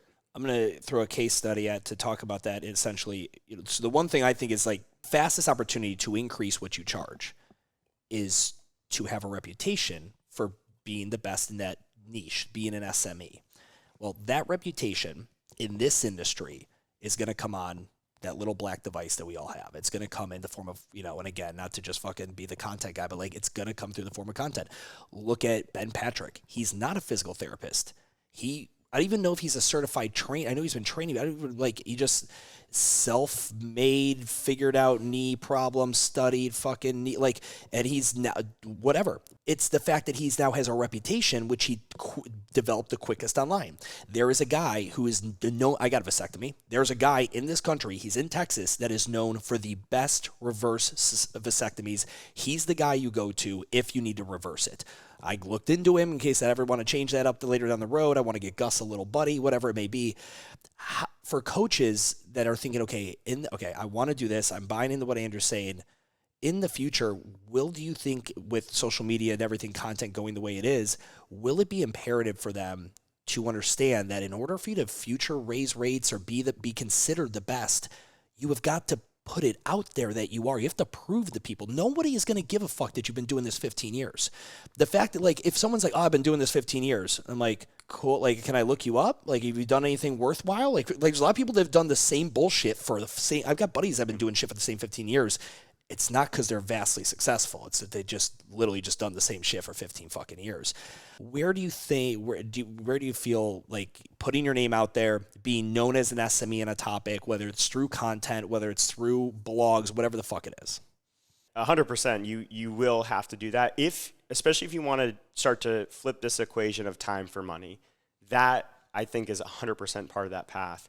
In a really successful group class facility that also has a personal training element to it, I think you can get to a pretty high level without needing your own social media, because you are getting a chance to showcase yourself with 400 or 200 or whatever it is, the number of your ideal clients. They're in front of you every single day. So when they see you working on the side with someone and you've created results for that person, it can snowball in that way. And we've seen that here, where we have several successful coaches that are not active on social media, but their group class model, the group class itself, is basically their marketing. It's them being able to show their skills and show what they're capable of. But yeah, I think 100% that marketing and social media and content will have to be a part of it. But I just think most people expect it way too fast. And most people could still be developing their skills before even social media has to come into play. And this is a 15 to 20 year timeline, not a 3 to 5 year. And even some people think 3 to 5 years is long. They're expecting 1 to 2 years on that. So develop the skills first. Yeah. I think you mentioned earlier to kind of have this liberal arts thing. I think if you really, again, want to eventually increase what you charge, you're going to have to niche into something. A general physician gets paid really well. They don't get paid as well as the guy who works on burn victims, right? He's niched into skin grafting or whatever it may be. So I think that's the other thing too, is okay, you love fitness, but what do you really, really, really, really love? What's the thing you would read about at night and, you would nerd out on and pay to go to seminar after seminar after seminar to learn? And you got to go deep in on that thing. You got to be known for that. Again, using BP as an example, this fucking knees thing. It's that's all the dudes it's just going to do that one fucking thing. And you just got that one sliver of the fitness. It's such a tiny sliver of fitness. But if you can become an SME in it, because guess what? There is no competition for guys talking about fucking knees over toes and knee health. There's minimal competition out there. And that's really the benefit, I think, for coaches who are niching in and really wanting to get into something. You got to generally like it though. If Ben Patrick didn't like fucking his knees and he didn't have a success story and all that, it wouldn't work. But I think someone like him too, I think he's awesome. And I love what he's doing. I think using him as a comparison metric it's discouraging for a lot of people, and they don't realize it because he is young, and you're going to have those examples where things just click. Yeah. And that's not the case for most. Correct. Most people are going to have a longer journey. They're going to take more time. And, it happened to happen earlier in his life, and he does have value to bring. So I don't think it's just luck, but you need some element of luck. And a lot of things had to align for him to make it happen that fast.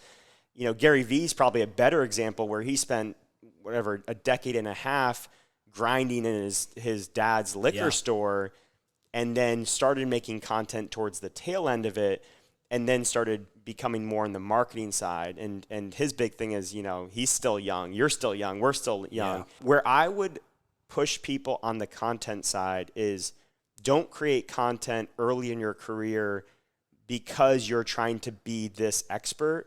Create it to refine your own education and your own thought process. Because I know this is like, through creating podcasts and videos and writing stuff, it makes you learn that much faster. So do it for your own learning. I mean, that's when I started my podcast, it was, I'm going to post every Friday for a year. And I've come pretty close to that since then, but I did do it for the full year. And sometimes I was recording a podcast at 10 o'clock at night on a Friday to just keep up with it.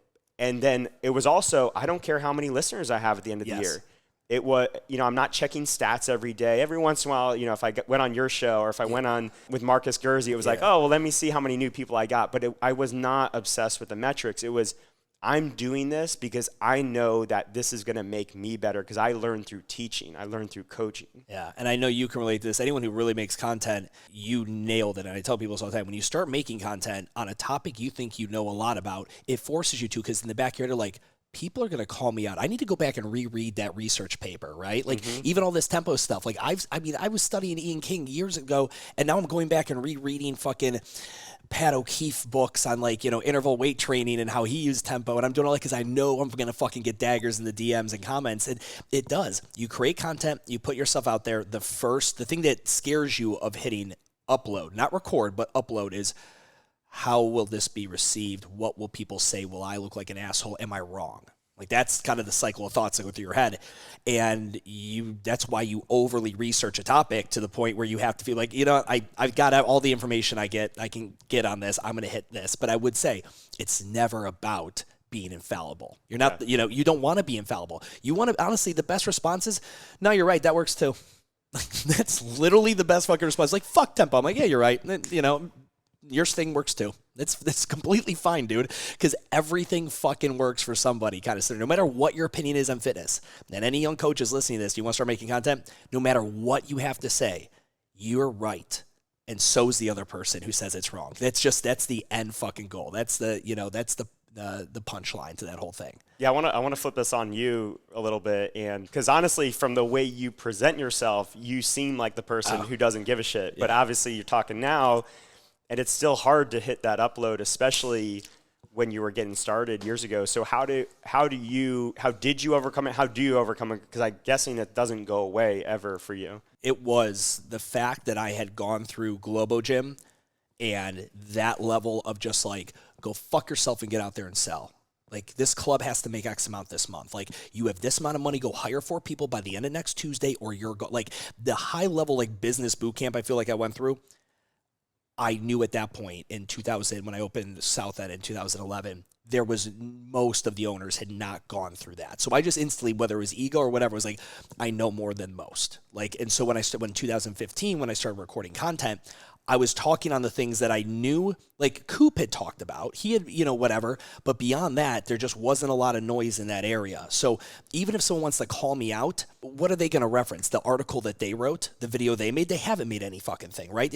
There wasn't enough. Now, Sean Pastuch throws out something, you throw out something, I throw out something. Somebody like, yeah, but Marcus Guersey said this. Yeah, but they said this. Like, they're able to pull from other SMEs to deflate your point. It was a little bit easier back then. The funniest fucking thing. What's that fucking highway I was telling you my hotel's on? Indian something? Indiantown.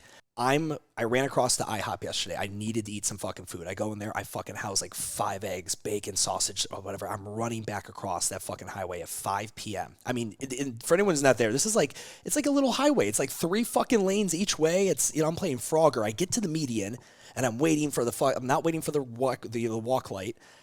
A car pulls up and he yells, Stu Brower. This was my first mentor in Globo Gym for 4 years. This guy mentored me yesterday, runs into me here on that highway there, rolls down his window. His name's Billy Kensinger. And I'm like, holy shit, it's Bill. Like, this was a dude who, I mean, he is so responsible for where I am today.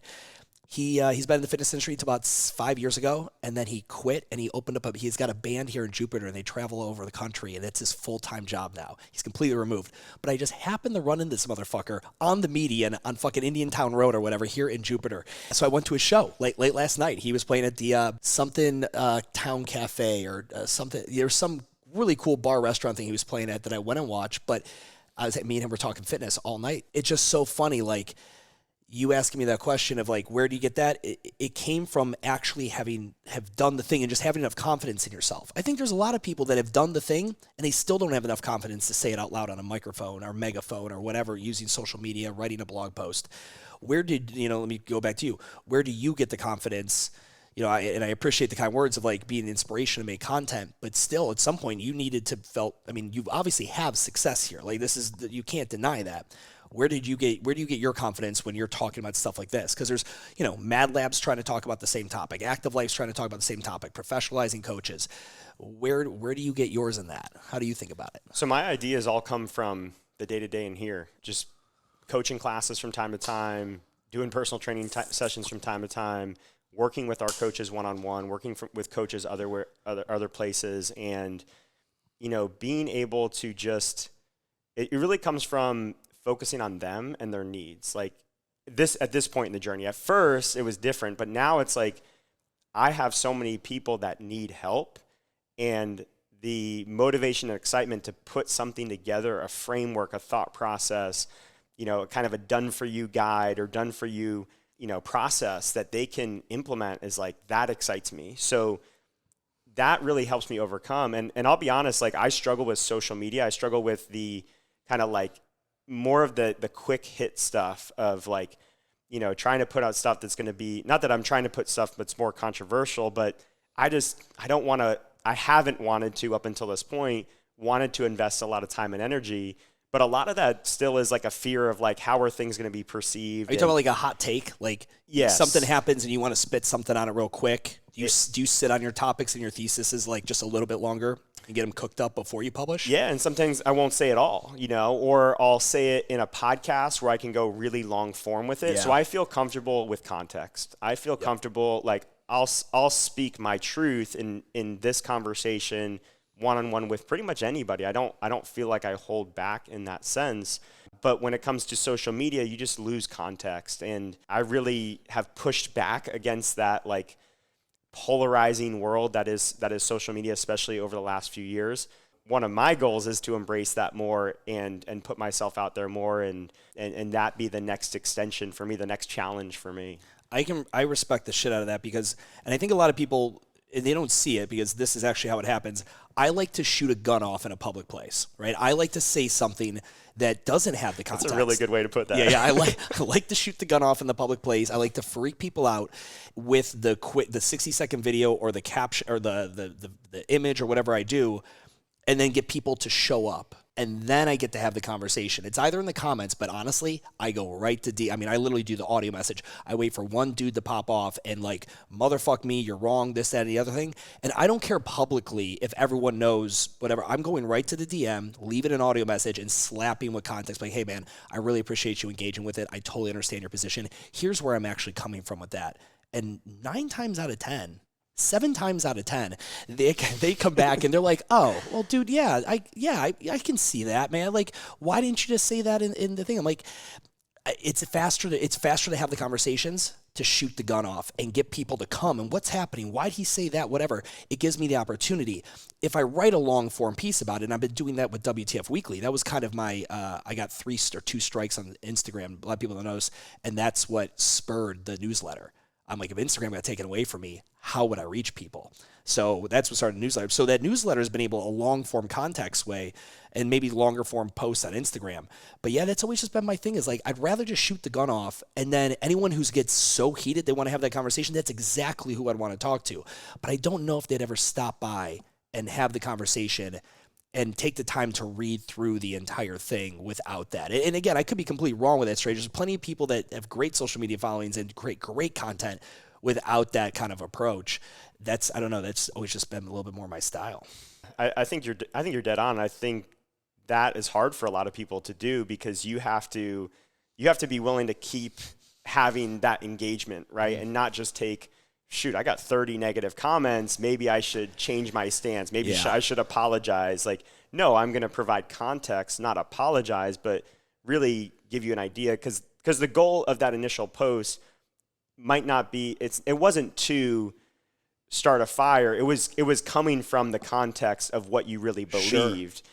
That just happened to be the thing that is the gun that's going to start it. Yeah. And I think you also look at social media like your laboratory. I throw half-cooked ideas out all the time. And my girlfriend will be like, "You look like, what's wrong?" I'm like, nobody is fucking beating my ass in the comments yet on this. Like, I really don't have this thing all the way thought out. I was really waiting for a couple people to come in and, well, what about this? Well, what about that? That's wrong. Because I like that in my creative process of coming up with something. So like one of my big things now is, if you own a micro gym, you got to get your staff involved in social media. Like I know how heavy the digital paid advertising lift is right now and how expensive it is. I think because every coach, for the most part, if they're using social media to record their cat or take a photo of the dinner her and her husband had, or say how much they like the new Netflix special, why can't they use social media to say, hey, I coached the 7:30 p.m. class at BeachFit. If today's workout's this, it's going to be a dope workout. Come on by. Why can't that happen? I think it can. I think that's never been an expectation. It's never been laid out. We've never compensated coaches for it. We've never trained them how to do it. We've never, teaching people how to use social media is not a part of educating a coach. It's never been. I think it needs to be going forward, because you also might have a coach starting to use social media in the wrong way where you're like, oh God, I hate when she makes those posts. Like, that's cringeworthy. It needs to be on brand or whatever it is. But even that, it was a half-cooked idea at first. I had a couple clients I'm working with playing with it, but I threw it out in social media land and started getting feedback from people. And I used those inputs to kind of, I throw it in my pot and I stir it up a little bit, because there's a lot of people out there that are just as smart, if not smarter than me, or see the world a different way than I do. And I want their unique spices and thoughts and herbs to go into my fucking stew, because I don't think anyone can just sit there and be like, I know it fucking all. I know all this shit. I don't need any input from any of you fuckers. That's the exact opposite. I want more input in it. I want the negative input, because that's the shit I can't see. I can't see around that corner, but that guy did. Like, oh, fuck. Now, sometimes he's just wrong. Like, oh, no, shut the fuck up. You're just wrong. Like, that's not right. And a lot of times I'm like, oh, yeah, I didn't think of it like that. I need to retool this. Was there a moment for you that your relationship with social media became that, or have you always had that relationship? Because I think so many people do not have that relationship with social media. So many people, when they get pushback, they kind of retreat, and but they might not show up that way in other parts of their life, right? And I would say, I'm the same way, as I'll speak my mind in this, but I might not. I might kind of okay, I've said my piece online in that way. So how do you? And was there a moment that clicked of no, this is the laboratory, this is this? I guess maybe I don't know. Let's say you follow somebody. Let's say you follow Gary Vee, and he makes a post and has 1,000 comments in it. Just click view more and just read through it. You're gonna read people, motherfuck this, you're dumb, you're right, I love you, I whatever. It's the feedback that people give you on social media can be they can be pennies. What the fuck am I gonna do with a penny? However, if there's 10,000 fucking pennies all saying the same thing, there's value there. But those one-off pennies that are just one person motherfucking you or saying, oh, you're stupid.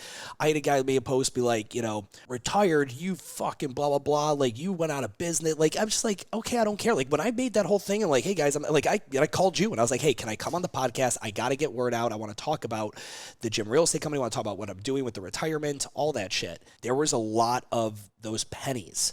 But then there's a lot of other people that were dropping fucking quarters and dollars and whatever, more valuable statements. So I don't acknowledge the pennies. I don't pick up the pennies.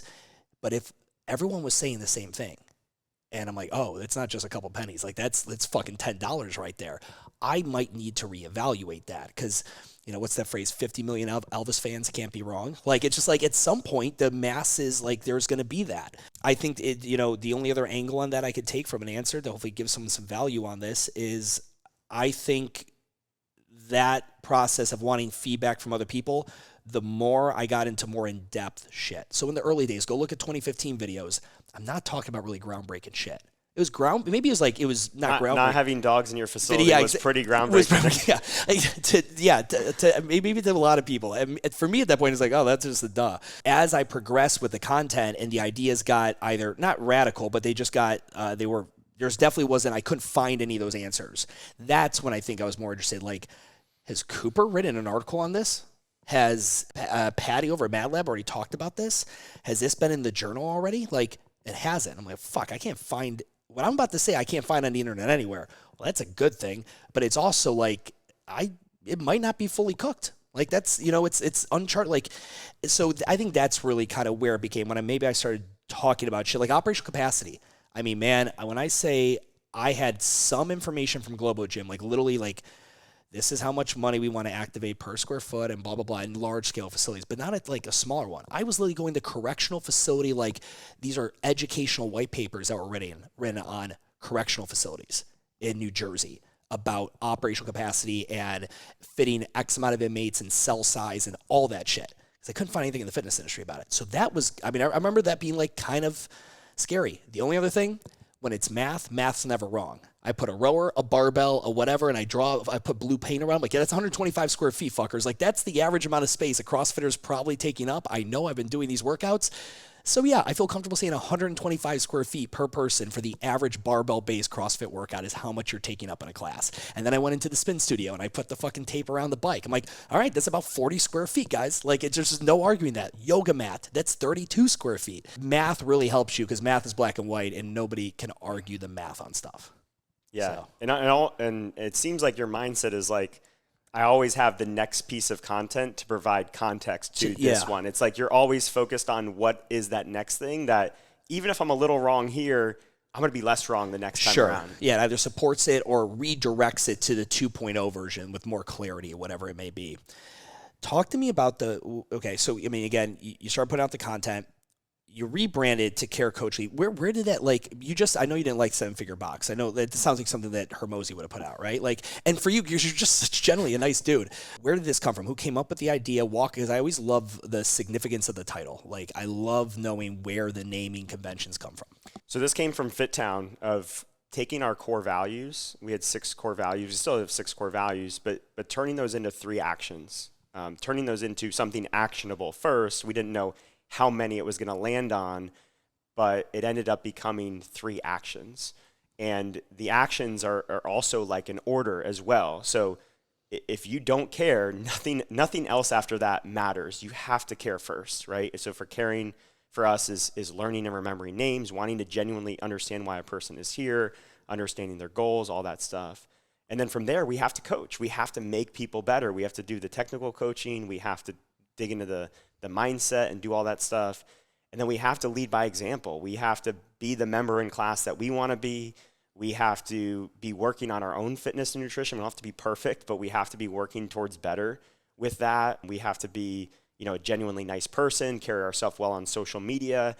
And we said, okay, that's the 3 actions that we want to hold our coaches to is we want to care, we want to coach, we want to lead. That's what we want to do every single day. So we had those 3 actions. We're like, that sounds kind of cool together.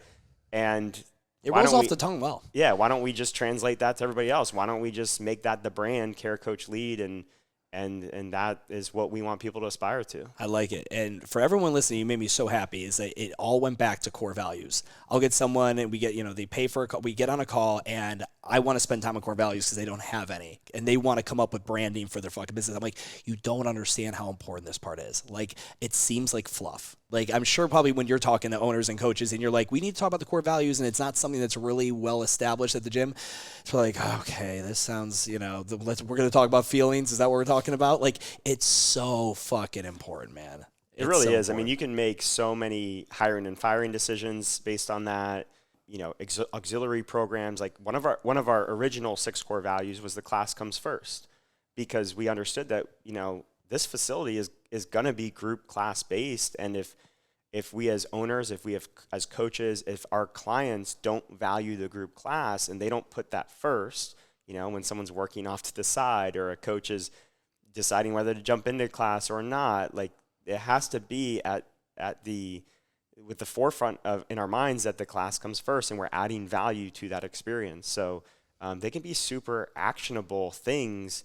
When someone says, can I do open gym at this time and, drop weights, you're like, no, sorry. Yeah. For you personally, I've always thought about my own core values. And I don't know if I have them all personally for just Super Hour. My core values for me personally should extend. You should be able to pick it up on WTF Gym Talk. You should have been able to see it a little bit with Urban Movement. You should be able to see it when I interact with my daughter. But I've never really sat down and like wrote them all down. I've always just kind of thought of like, that's who I am. I believe in these kind of things. Like I believe in that statement, or I would apply that kind of statement. Do you have anything like that for you personally? Like where you think of like, okay, these are Andrew's core values. These are things that like I stand by it, and it would make sense if I told them to people. They'd be like, oh, well, that's exactly his personality. Like, do you ever think about that? I haven't defined it that clearly for myself yet. I grew up with goal setting. My dad was big on goals, and he introduced me to Tony Robbins by listening to it in his car when he would drive, and I would hear these stories, and some of those stories stuck with me. Like the Tony Robbins telling the story of Sylvester Stallone selling the movie Rocky is a really cool story, and that one stuck with me for years. But goals was something that. What can you summarize the story? I'm not familiar. He was he wrote the script for Rocky, and he was trying to sell the script for Rocky as him as the star. So he kept going to studios, and a lot of them didn't like it, but the ones who did were like, no way, this guy can't, he stutters when he talks, he can't speak good English, and no way we're going to have him as the starring role. But he was adamant that if someone was going to make this movie, they were going to make the movie with him as a starring role. And he starts running out of money, and he has to get rid of his best friend, his dog. His last thing was he had to sell his dog because he couldn't afford food. So he goes to a gas station, he sells his dog to some random guy at a gas station for like a few $100. And like within a week or two, he ends up getting someone to commit to making the movie with him as the star. And the first thing he did when he got the check was he went back to that gas station and waited for the guy for days, hoping he would show up, and he did. And he bought his dog back, and that also included a role in the movie Rocky. For that so guy. The guy that he sold it back to. First off, I did not know that Sly Stallone wrote Rocky. Yeah. I don't know why. I don't know how we grew up with the same generation. I have no idea how that has eluded me. That's a dope story, man. It's cool, and he tells it way better than I do. But it's I can a cool see story. where that stuck with you though. Yeah. So what? Okay. So we're talking about like goals. Like I've had goals throughout my life, and then I've had these gaps of time where I haven't set really tangible goals. And this year, I've done something where my goals looks more like a vision for myself in the next few years of who do I want to be, who do I want to spend time, what do I want to spend time on, what are the things I want to achieve. But it's like very few of those things are, I want to make this amount of money, or I want to be this, I want to do this type of thing. It's like, it's more in the line of like the vision of the dad that I want to be. I want to be present with my kids every single day. I want to teach them things that I wish I knew when I was a kid, right? And starting to think in terms of those things, of the roles of my life, that is like foundational, as opposed to like, oh, one of my values is integrity or honesty or family. Like, yeah. I don't really think about it in that sense. I don't either. Like, the only two I've really landed on for myself are just zoom out first, speak next, or think next. And that's the one thing I always talk about. Like, my one superpower, if I think I have one, would be the ability to zoom out of a situation and assess it and then come back in. Like, coach does this and I'm pissed as the owner. Okay, but before I even say anything, I'm just going to zoom out and be like, I kind of didn't set him up for success, and that's kind of why he did these things. Like, the ability just to zoom out, because we get so close to things. Like, your significant other pisses you off, your family member, you get into an argument, something happens in the business, we react so fucking quickly. I've always been quick, like, zoom out, assess, can I figure out the flow chart as to how someone got there? Even if they did something that hurt me or cost me money or whatever the fuck it may be, still be like, okay, I might have done the same thing there, or maybe I wouldn't have done the same thing, but I can understand where maybe you did, and whatever. And I'm definitely quick to see other people's point of view and give people the benefit of the doubt of that sense, sometimes to a fault. Sure. Especially when you're trying to uphold a standard on a team, and you're like, yeah, I get where this person's coming from, and trying to be empathetic towards that. Yeah. And the only other place I take that is when things are happening in our industry. Like, a COVID or this, or, this franchise is doing big, zoom out real quick and be like, before I jump on a bandwagon of any current thought process, really what's happening here, and can I find a take or an opportunity to have a riff on this that doesn't exist? And I think we all just kind of jump on things a little too quick. Castro getting fired, whatever it may be, and we just, instead of like zooming out, like then the Castro thing happened, it was like I thought, I'm like, fuck, don't fire the dude, like, but then zoom out, like, okay, he's been an employee for over 15 years. Find me anyone besides your grandparents that have worked anywhere for 15 fucking years. Like, it's just not likely. So the fact that he got fired from a job he's had for 15 years, that's more likely to be the thing. In year 13, you would have, if you were in Vegas, you would have had better odds that he gets fired soon than he doesn't, because just what happens in today's world. Like, people don't stay with companies for 20 years anymore. That's very much like our fathers and grandfathers' age. Yeah, I found that so. I dove into the comments and that, and it was so interesting to me how many people that was really important to them, of him being part of the company, part of the games, and we don't know how he left the company. It sounds like it wasn't, it wasn't as mutual as was originally presented. It's funny to me, especially an affiliate owner that is not highly entrenched in the games aspect of it, in terms of maybe their interest is, but their livelihood is not, how hard it was for them to accept that news and how upset they got from that. And you were quick to jump on that of like, it's a distraction. Yeah, who gives a fuck? And then the last one is just like 99% of things in life can be funny. Like 99% of the things in life can be funny. There's a lot of things that hit that 1% that are not funny. 9/11 was not funny. There are some things that are just not funny, but 99, and I think that also helps on the content creation side.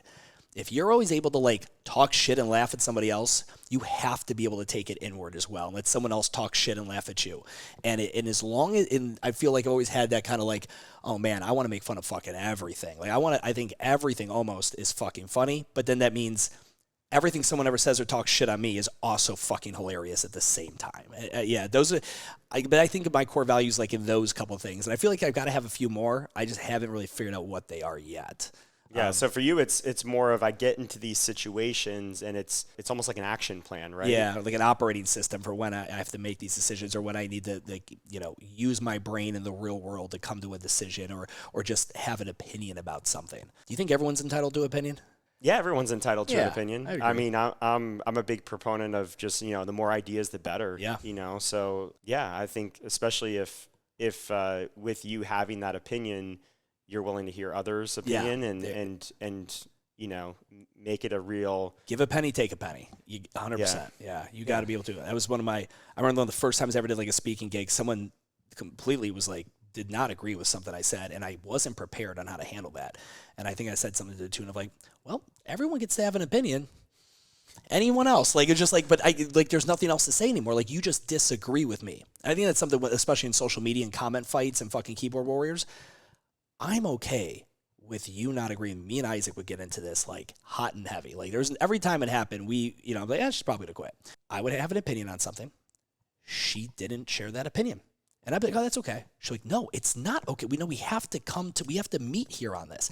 No, we don't. And these aren't just business These decisions. were non-business stuff? Yes, yeah. This was you could get political with it. You can get whatever. I think there's a lot of people, if they talk about the woke, whatever, they want you to agree with their position versus other people hey man, no, I get that you're really into the mask. I'm just not. Or I think this is legit, or I don't think this is legit. And why do we feel the need to make other people come to our side, or cross the line, Red Rover, and come to our fucking side and agree with our thing? I'm totally good with being dude, I think tempo's the stupidest fucking thing I ever heard. I'm that's cool. Rock on, man. I have no need. I don't feel I'm not I don't need to convert people. I just don't know. That's something in the comments and the argument on social media. I just don't understand why everyone feels the need to convert somebody. Yeah, and a lot of people are just not willing to change their minds. Yeah. So it's baked into their identity, it's baked into who they are, this idea, and they're not really willing to change their mind. We have a lot of really good debates at our amongst our coaching team at Staff the gym. meetings. Yeah, and I love that aspect of it. I love that that's where you forge these really good ideas, is when you can push back and punch holes in your ideas. And again, going back to social media, that's one of the things that I find tough about it is you don't get that, or you just get people that are unwilling, and then you're engaging in something that is just really a fool's errand to do. And yeah, and it's hard. I mean, I'd be lying if I said I'm not ever trying to like want to be right or do that, but I do really enjoy that healthy conflict, and I do feel like I'm someone who's willing to change my mind. Yeah, it's so funny, Billy. If we zoomed out and we thought about like, is there really any chance in hell that a comment on this Instagram post is actually going to be so meaningful? Like the words are so powerful. It's going to personally, oh my God, I never thought of it like that. You're right. Probably not. That's why I started inviting people on that segment of the podcast. That may be wrong, but I doubt it. Just so we could argue. I love those. Yeah, just so we could argue it out. Because it's like, man, we're not going to get this done in the comments. Let's just talk it out. Because then at least then we can have mutual respect for each other. You know, tone is conveyed a little bit more. I think that's why I like audio messages, because I think I sound like a dick when I type everything out, because I just type like I talk, which makes you very unattractive if you talk like me. So it's like, man, I need audio, and I need you to get my tone, and I need to be able to use body language or whatever it may be. I think there's a lot of silent lurkers too in social media, where you're not necessarily trying to convince that person, but there's, depending on who you are and your audience, hundreds or thousands of people, or maybe just 10 to 20 people that are watching from afar, and those people are willing to change their mind. Usually it's the people that are not engaging that are saying, yeah, that's a really good point. That's a really good point. There are people that are watching whatever that argument, debate that you're having in the comments or wherever you're having it, and they haven't really made a decision yet which side they're on, and you presenting your opinion. But maybe that goes back to the content thing. It's like each piece of content maybe just needs to keep building on that original thesis that you had, to help do that. I want to go ahead and I want to talk just a tad bit more about the Rockstar Coaching stuff. Like, walk me through, because again, I get the content and coach care lead. Walk me through that from a practical. You've got a lot going on here, dude. You've got kids, you're playing soccer, you're working out, you've got a family. I remember when I thought about doing it, I made some moves with the business and me that allowed me to be untethered and go all in on WTF. How did you have to approach that with your staff? I'm like, guys, I'm going to be doing a thing. I'm going to be trying to grow this other revenue stream, this other opportunity to help people. That might take me a little bit from here, or you might see some of my videos. Like, how did you kind of think about that with all the other hats you're wearing? Yeah, I'm still way more in it than I am out of it in terms of FitTown. There have been times where I've been out of it more, and just depending on where staff is, you talk a lot about you're always one or two staff members away from being pulled back. So we had two coaches that are a couple. They just recently had a baby about a month ago. Two other staff members that are currently pregnant, one that's going to have their baby next week. So there is something in the fucking water here. Am I going to get fucking pregnant from this water? Yeah, that's the special one, the core. I'm probably going to get pregnant from this core water right there. So yeah, I've been thrown back in the business, and it's been really tough for me because, I've really had these aspirations, and I've done the work on myself to go, you know what, this is my calling. This is my zone of genius. This is where I want to be. I like that zone of genius. I like that a lot. Yeah, I stole that from Conscious Leadership, I think, which is a really good resource. But once you have an understanding on that, even though I still enjoy coaching a group class or running a sales console or being in a programming meeting, and I feel very valuable and useful in those situations, if I coach 3 classes in a row, it's very hard for me to not feel like, but I'm not getting to this, and I'm not getting to that thing that I know that's where I want to be spending my time on. It hasn't had to be yet anything of, me communicating a lot to our current staff of hey, I'm not going to be here or anything like that. And then the other thing is they also work hand in hand. The care coach lead, so much of what we built out really helps us here. It helps help us develop our weekly coaches meetings and what we're going to work on for coaches development. Our coaches listen to the podcast, all that stuff. We just hired 2 new coaches, and the first thing they do is we get them through the 12-week Rockstar Coaching course, and we meet with them every single week, and we put them through the same process that we're delivering elsewhere. You're eating your own food. Exactly. Yeah. So that I'm a big fan of creating these synergistic, businesses. If you're going to have multiple businesses or multiple revenue streams that are more synergistic than they are separate. Yeah, I'm really at a point now where I've kind of decided where I don't want to be thrown back in the same way I was these last 4 to 6 months. And I'm going to find a way to find the time to fully commit myself to Care Coach Lead, even if it's still like, I mean, I work a lot. I enjoy work, but I've simplified my life too, where it's work, it's family, it's fitness, and then it's soccer once a week. Like that's the only thing I do. I don't really spend time with friends. That's not a family oriented thing where, you know, we're going to the beach with another family with the kids or something like that. So I've simplified my life around that. And I love it. So I do still work a lot, and I'd love to still have the 10 to 15 hours here a week. It's kind of like the laboratory. So I found that when I've separated too much, because I have had those moments before back with the 7-figure box, I ran out of really good ideas and useful information to give to people. Because you weren't in the business exactly. as much. Yeah. So I think you have to find that balance, but you can't put yourself in a situation where balance looks good when everything's right on your team, but you don't have enough of the layers there or enough of the contingency plan where you're always one coach away from being thrown off, and then you can't give this other business what it deserves. So in a perfect world, if we could, you know, add the HR buffer back to kind of remove you out, what does like that day look like? Because I remember thinking about that for WTF. Like, what is my day actually? What do I want it to look like to grow this other entity kind of scenario? Because I knew what my day looked like as CrossFit South End. Like, I mean, I've been doing that forever, but I had to kind of construct a new day. I don't know how long. Like, do I shoot videos in the morning? Like, what do I do? Do I like research Facebook groups to see what everyone's talking about? Like, do I read Box Pro magazine? Like, I had to rethink my entire structure of a day. Have you thought about like, okay, once you get this HR thing, you get staffed up to where you're not having to be on the floor as much right now?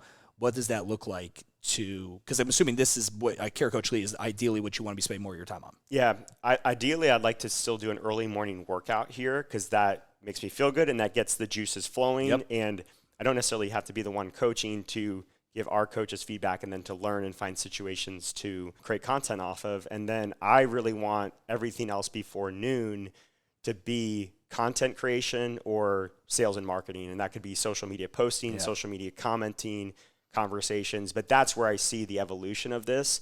You know, I work good in those early mornings, especially after a workout, of getting that most important stuff done. And then anything after noon can be more of the meetings and the other stuff. That's where I'm looking to go. Is everything you're doing now hands-on, or is there any like learning service module, like an MGU or anything like online course where someone could be like, hey, I can't come down and work with you in person in immersion, or I can't afford to be on a Zoom call with your guys, whatever that costs, whatever. Like, do you have like a low barrier, like an information LBO or something like that for people? We actually just started a cohort of the Rockstar Coaching course, started last week. That is access to Teachable. We have the Teachable course built out. So it's 12 weeks, 30 to 45 minutes of video content, quizzes, and then an exercise each week. And so that could be done completely on their own. I'm doing it as cohorts because it's the same way I think about the lab here. It's the lab there. Maybe eventually it is completely self-guided. And I started self-guided and then I shifted back to the cohorts. I love the cohorts because I'm making the course better each time. And then I'm learning what else do we need to support the course, maybe additional courses in the future or things like that we can build off of. But this is really that initial framework of how to think about coaching and learning some of those softer skills for coaching that you can then piece every other thing that you learn in the future off of it. So yeah, weekly group calls, and then individual coaches can be a part of that. But what I find most is that I get gym owners that want to sign up their entire team because this becomes their coach's development system. So often the people that I work with is a gym owner that thinks and coaches like we do here at FitTown, but they haven't gotten their staff to that. And they have no system for doing that. So they align with our beliefs, and some of their staff does, but they want a full staff that looks like a replica of them. I run people through this branding exercise where I'm like, okay, cool. Like, we're working on you figuring out exactly your brand a little bit more. Pick a couple of your competitors, like the people that honestly, like, if they don't buy from you, they're going to go and buy from these people. Now let's put them here. And then, but I want you to list like what makes you different than them. Because if we can't, like, pretty much kind of the same thing. We have blue colors and they have purple. Like, then we're in trouble. We need to like go back to the drawing board and think about that. How do you think of Care Coach Lead as it relates, because again, like there's people in the space. There's a Mad Lab group or an Active Life or whatever, and I know like you're so immersed in this ecosystem, and people know who you are. Like you're aware of who else is in your ecosystem to professionalize coaches.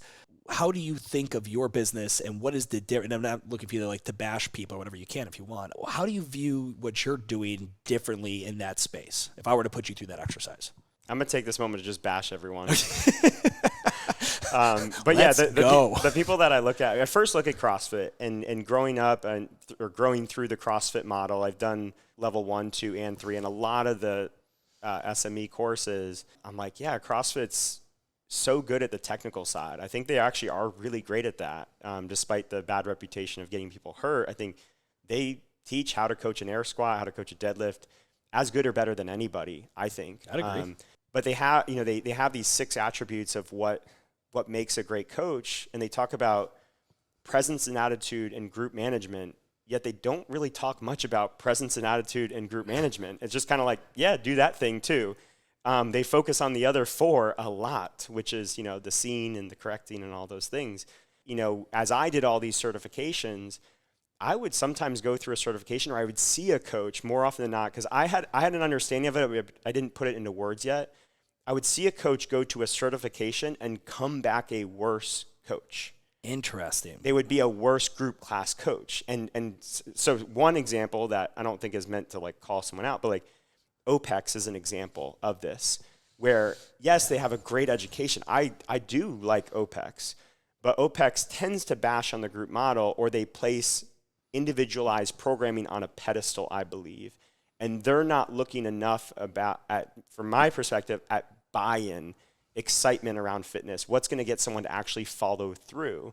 And in my experience, the group class setting is pretty incomparable for getting a large percent of the population to actually enjoy fitness and follow through. Yeah. And I place a high value on that.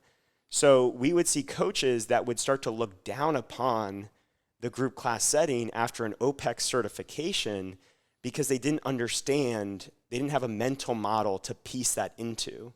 So the Rockstar Coaching course is that mental model to piece it into. Our foundation is the cheerleader role and the director role. Those are the 2 foundations. The third one's the technician role. So that is what most people think of the coach. But the foundational role as a cheerleader is not just good job, guys. It's not that at all. It can be good job, Stu, at times. Sure.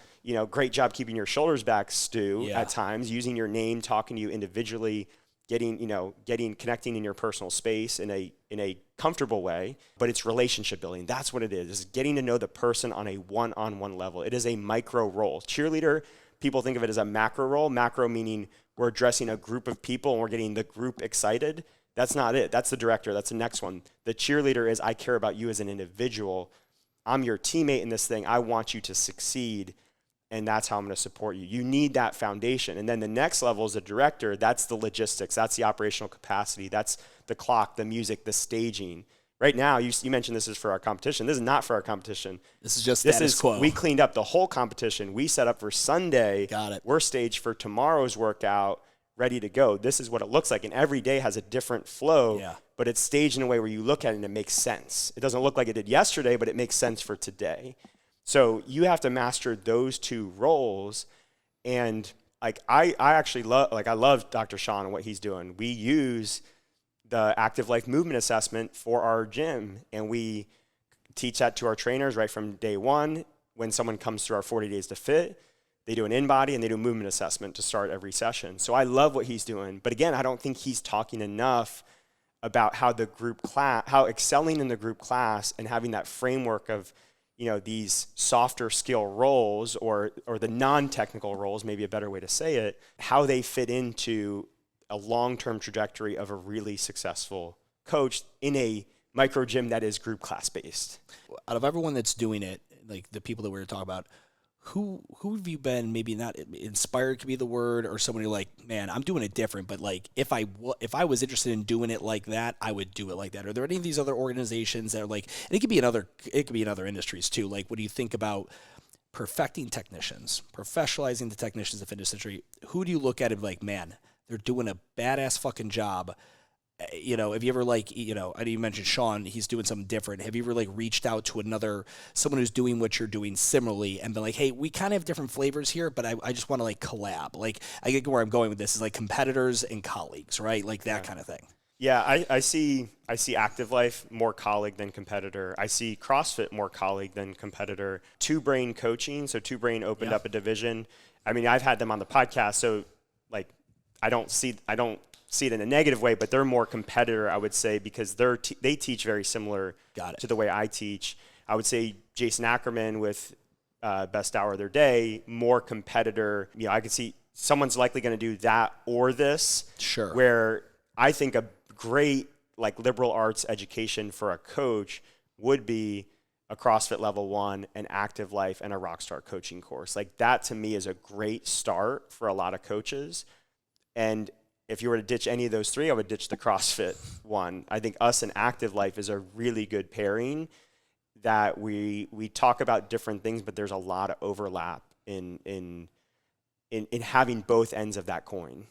How many live experiments do you have out in the wild right now? Meaning groups that you've worked with, owners and their staff, and now they're there, and now you're kind of, you're checking on your experiment as it goes on. I mean, I've got clients that I worked with, I tell them I have a catch and release program. My goal is not I'm not trying to work with you for forever. I want to work with you, get through these problems, and then I want you to go and, run your business your fucking self. You know who to call, when shit pops off, we can get on a call per quarter, whatever the fuck you want. But I'm always checking in on my projects, I guess you'd call them. I'll call a client, maybe we did this comp plan, or we did this thing or that, or rebrand. How is it going? Because we're winding up these toys, right? Winding up, and I set it down, and the little monkey just keeps walking down. But then I turn around and go look at this. But I need to check, did it fall over? Is it still going? What's going on with that?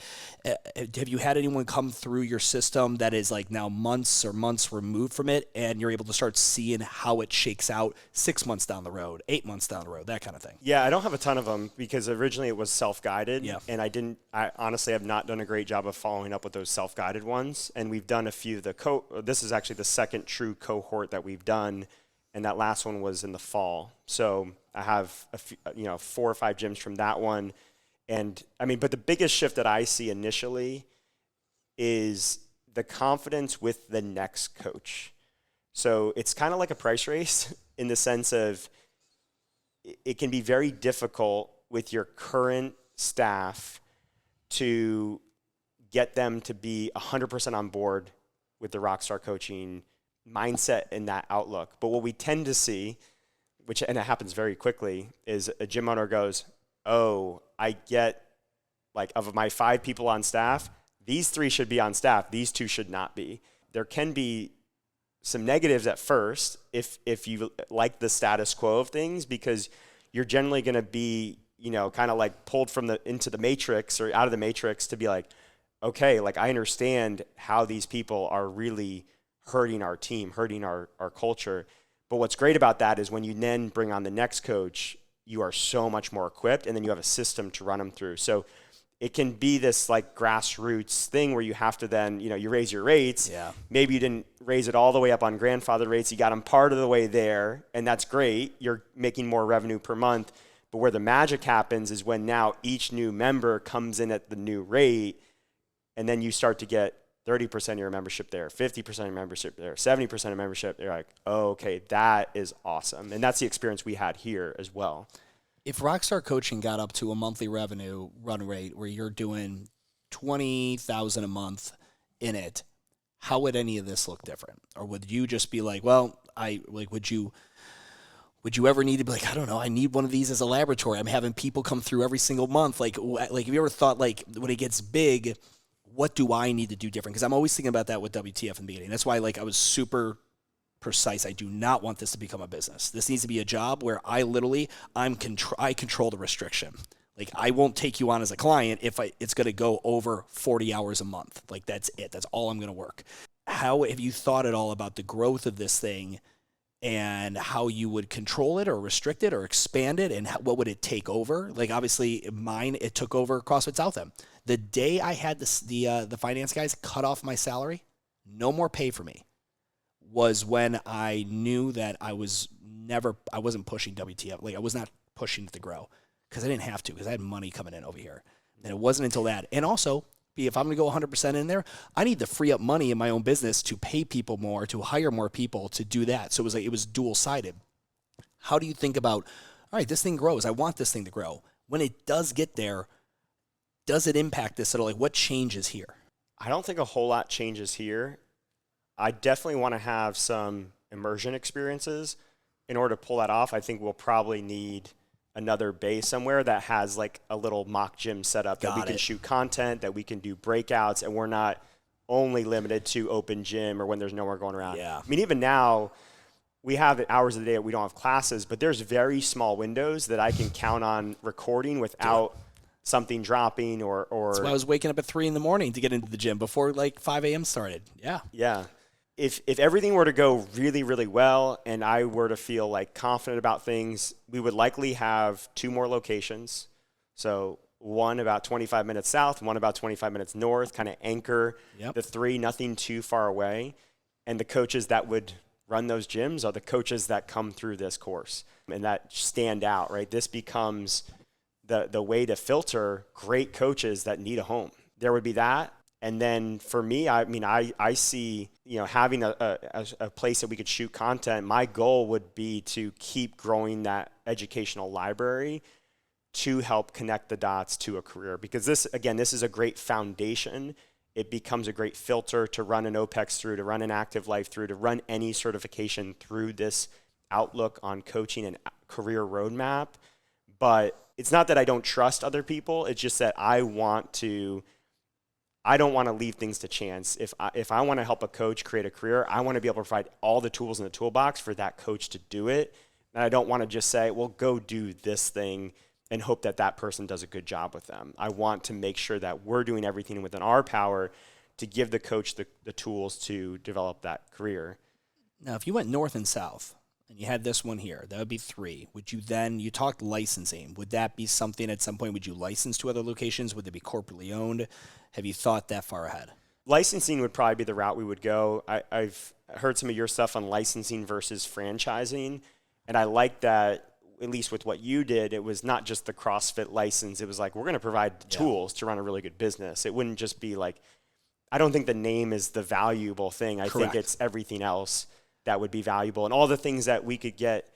I think there's a lot of really good coaches that are also decent managers.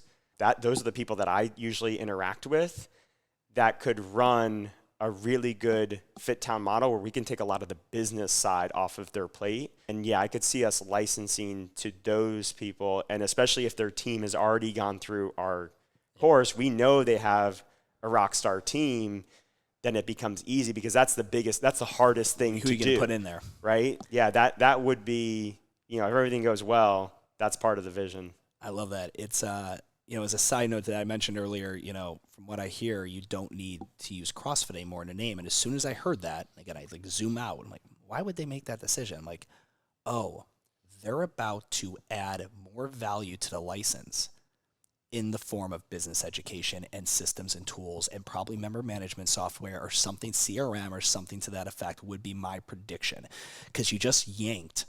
Like, why would anyone pay $3,000 if you're not going to use CrossFit in the name? Like, besides people like us that just want to pay an homage to it. Correct, but we used it in the name to develop our reputation, get all the SEO, establish the business, and now that we have it, we don't need it anymore. And that's the thing with a license, is like, that was my fear. I've talked to Jason about this, Board 30, OPEX. At a certain point, you're like, nah, we're good. We're standalone. If I take the name off the door, I just save money every year. I'm not actually going to lose money every year. So I think that would be, if I'm CrossFit and I'm Berkshire Hathaway, like, that's my thought process. Like, okay, yeah, you can change whatever name you want. We're going to add so much other value in other areas. And I know they're starting it with like fucking CAP and like they've got a little handbook now, business handbook that they give out. But that would be my guess. That'd be the future escalation of it. But I love that future plan for you, man. I think that'd be fucking dope. And I always think of a business as, okay, what's the ascension? And like one feeds into the other. So it just kind of becomes this nice, good, continuous loop. And it's like, well, do we open another location or license it? Like, well, no, let these guys, because they need somewhere to fulfill this career opportunity with the education and the experience you presented them as a coach. I like that a lot for you, dude. Would you stay in Florida? Yeah. This is home base for you, not going anywhere? Well, actually, my family, I mean, one of our aspirations is to do do more traveling, but to do it as like a month or two at a time in places. I definitely see this as home base. I mean, we're a family of 4. My brother has a family of 4. My parents, we're all within a mile of the gym, and that's really cool. And we have grandparents' help. So with the kids at the ages that they are, you know, it's hard to imagine being away from grandparents because we do get, you know, a decent amount of help from them.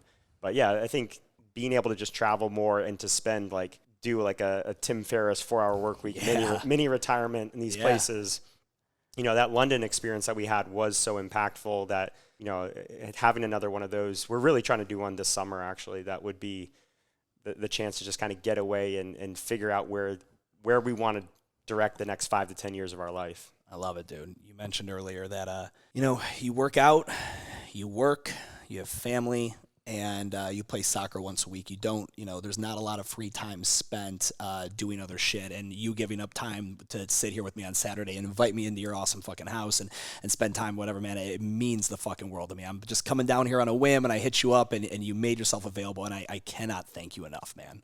Thanks so much for having me. I mean, I've seen a list of people that you've had on with K-Star and Sean. I remember sending you a text. It was like last year. It was like 2020 or 20. We were going back and forth at DM about this maybe a year and a half or so ago, and I always wanted to make it happen, and I just never found myself in fucking Jupiter, Florida. So as soon as I did, it's like I absolutely 100% want to, because I think what you've done down here, I've always had nothing but the utmost respect for anyone who makes content and talks, but they actually walk, like you've actually done it. Like that's the other thing that I think makes it easier. We talked about that earlier, actually having done the work. Like it actually, like, yeah, you don't believe me? Like, here's the address. Come on down and take a look at what I fucking built, dude. It's like you can stand on the success, which gives me the platform, and I may still be wrong, but at least I've earned the right to, you know, stand up and speak type scenario. So, Andrew, man, I appreciate it, dude. Yeah, I want to thank you really quick, Stu, because actually before we were successful with the gym, but you didn't know who we are. I barely had started the podcast, and I made a trip up to Charlotte as a family trip, but I was like, I'm going right by Stu. Yeah. I know Stu, and I reached out to you, and you made time for me on a Sunday and showed me around Urban Movement. We got some drinks next door, and you had no idea who I was at that point. You know, I think people might see, you know, you're shooting the gun on social media, you know, starting these fires, but, you know, I've had nothing but great interactions with you, and you making the time for me when you've had way more of an audience than I could ever, you know, way more value than I could ever sort of bring you in return in that respect. And yeah, I've really appreciated that. Dude, you're a stand-up dude. I'm looking forward to hanging out. Ladies and gentlemen, Andrew Frezza, my man. Thank you, dude. Thanks, this was dope.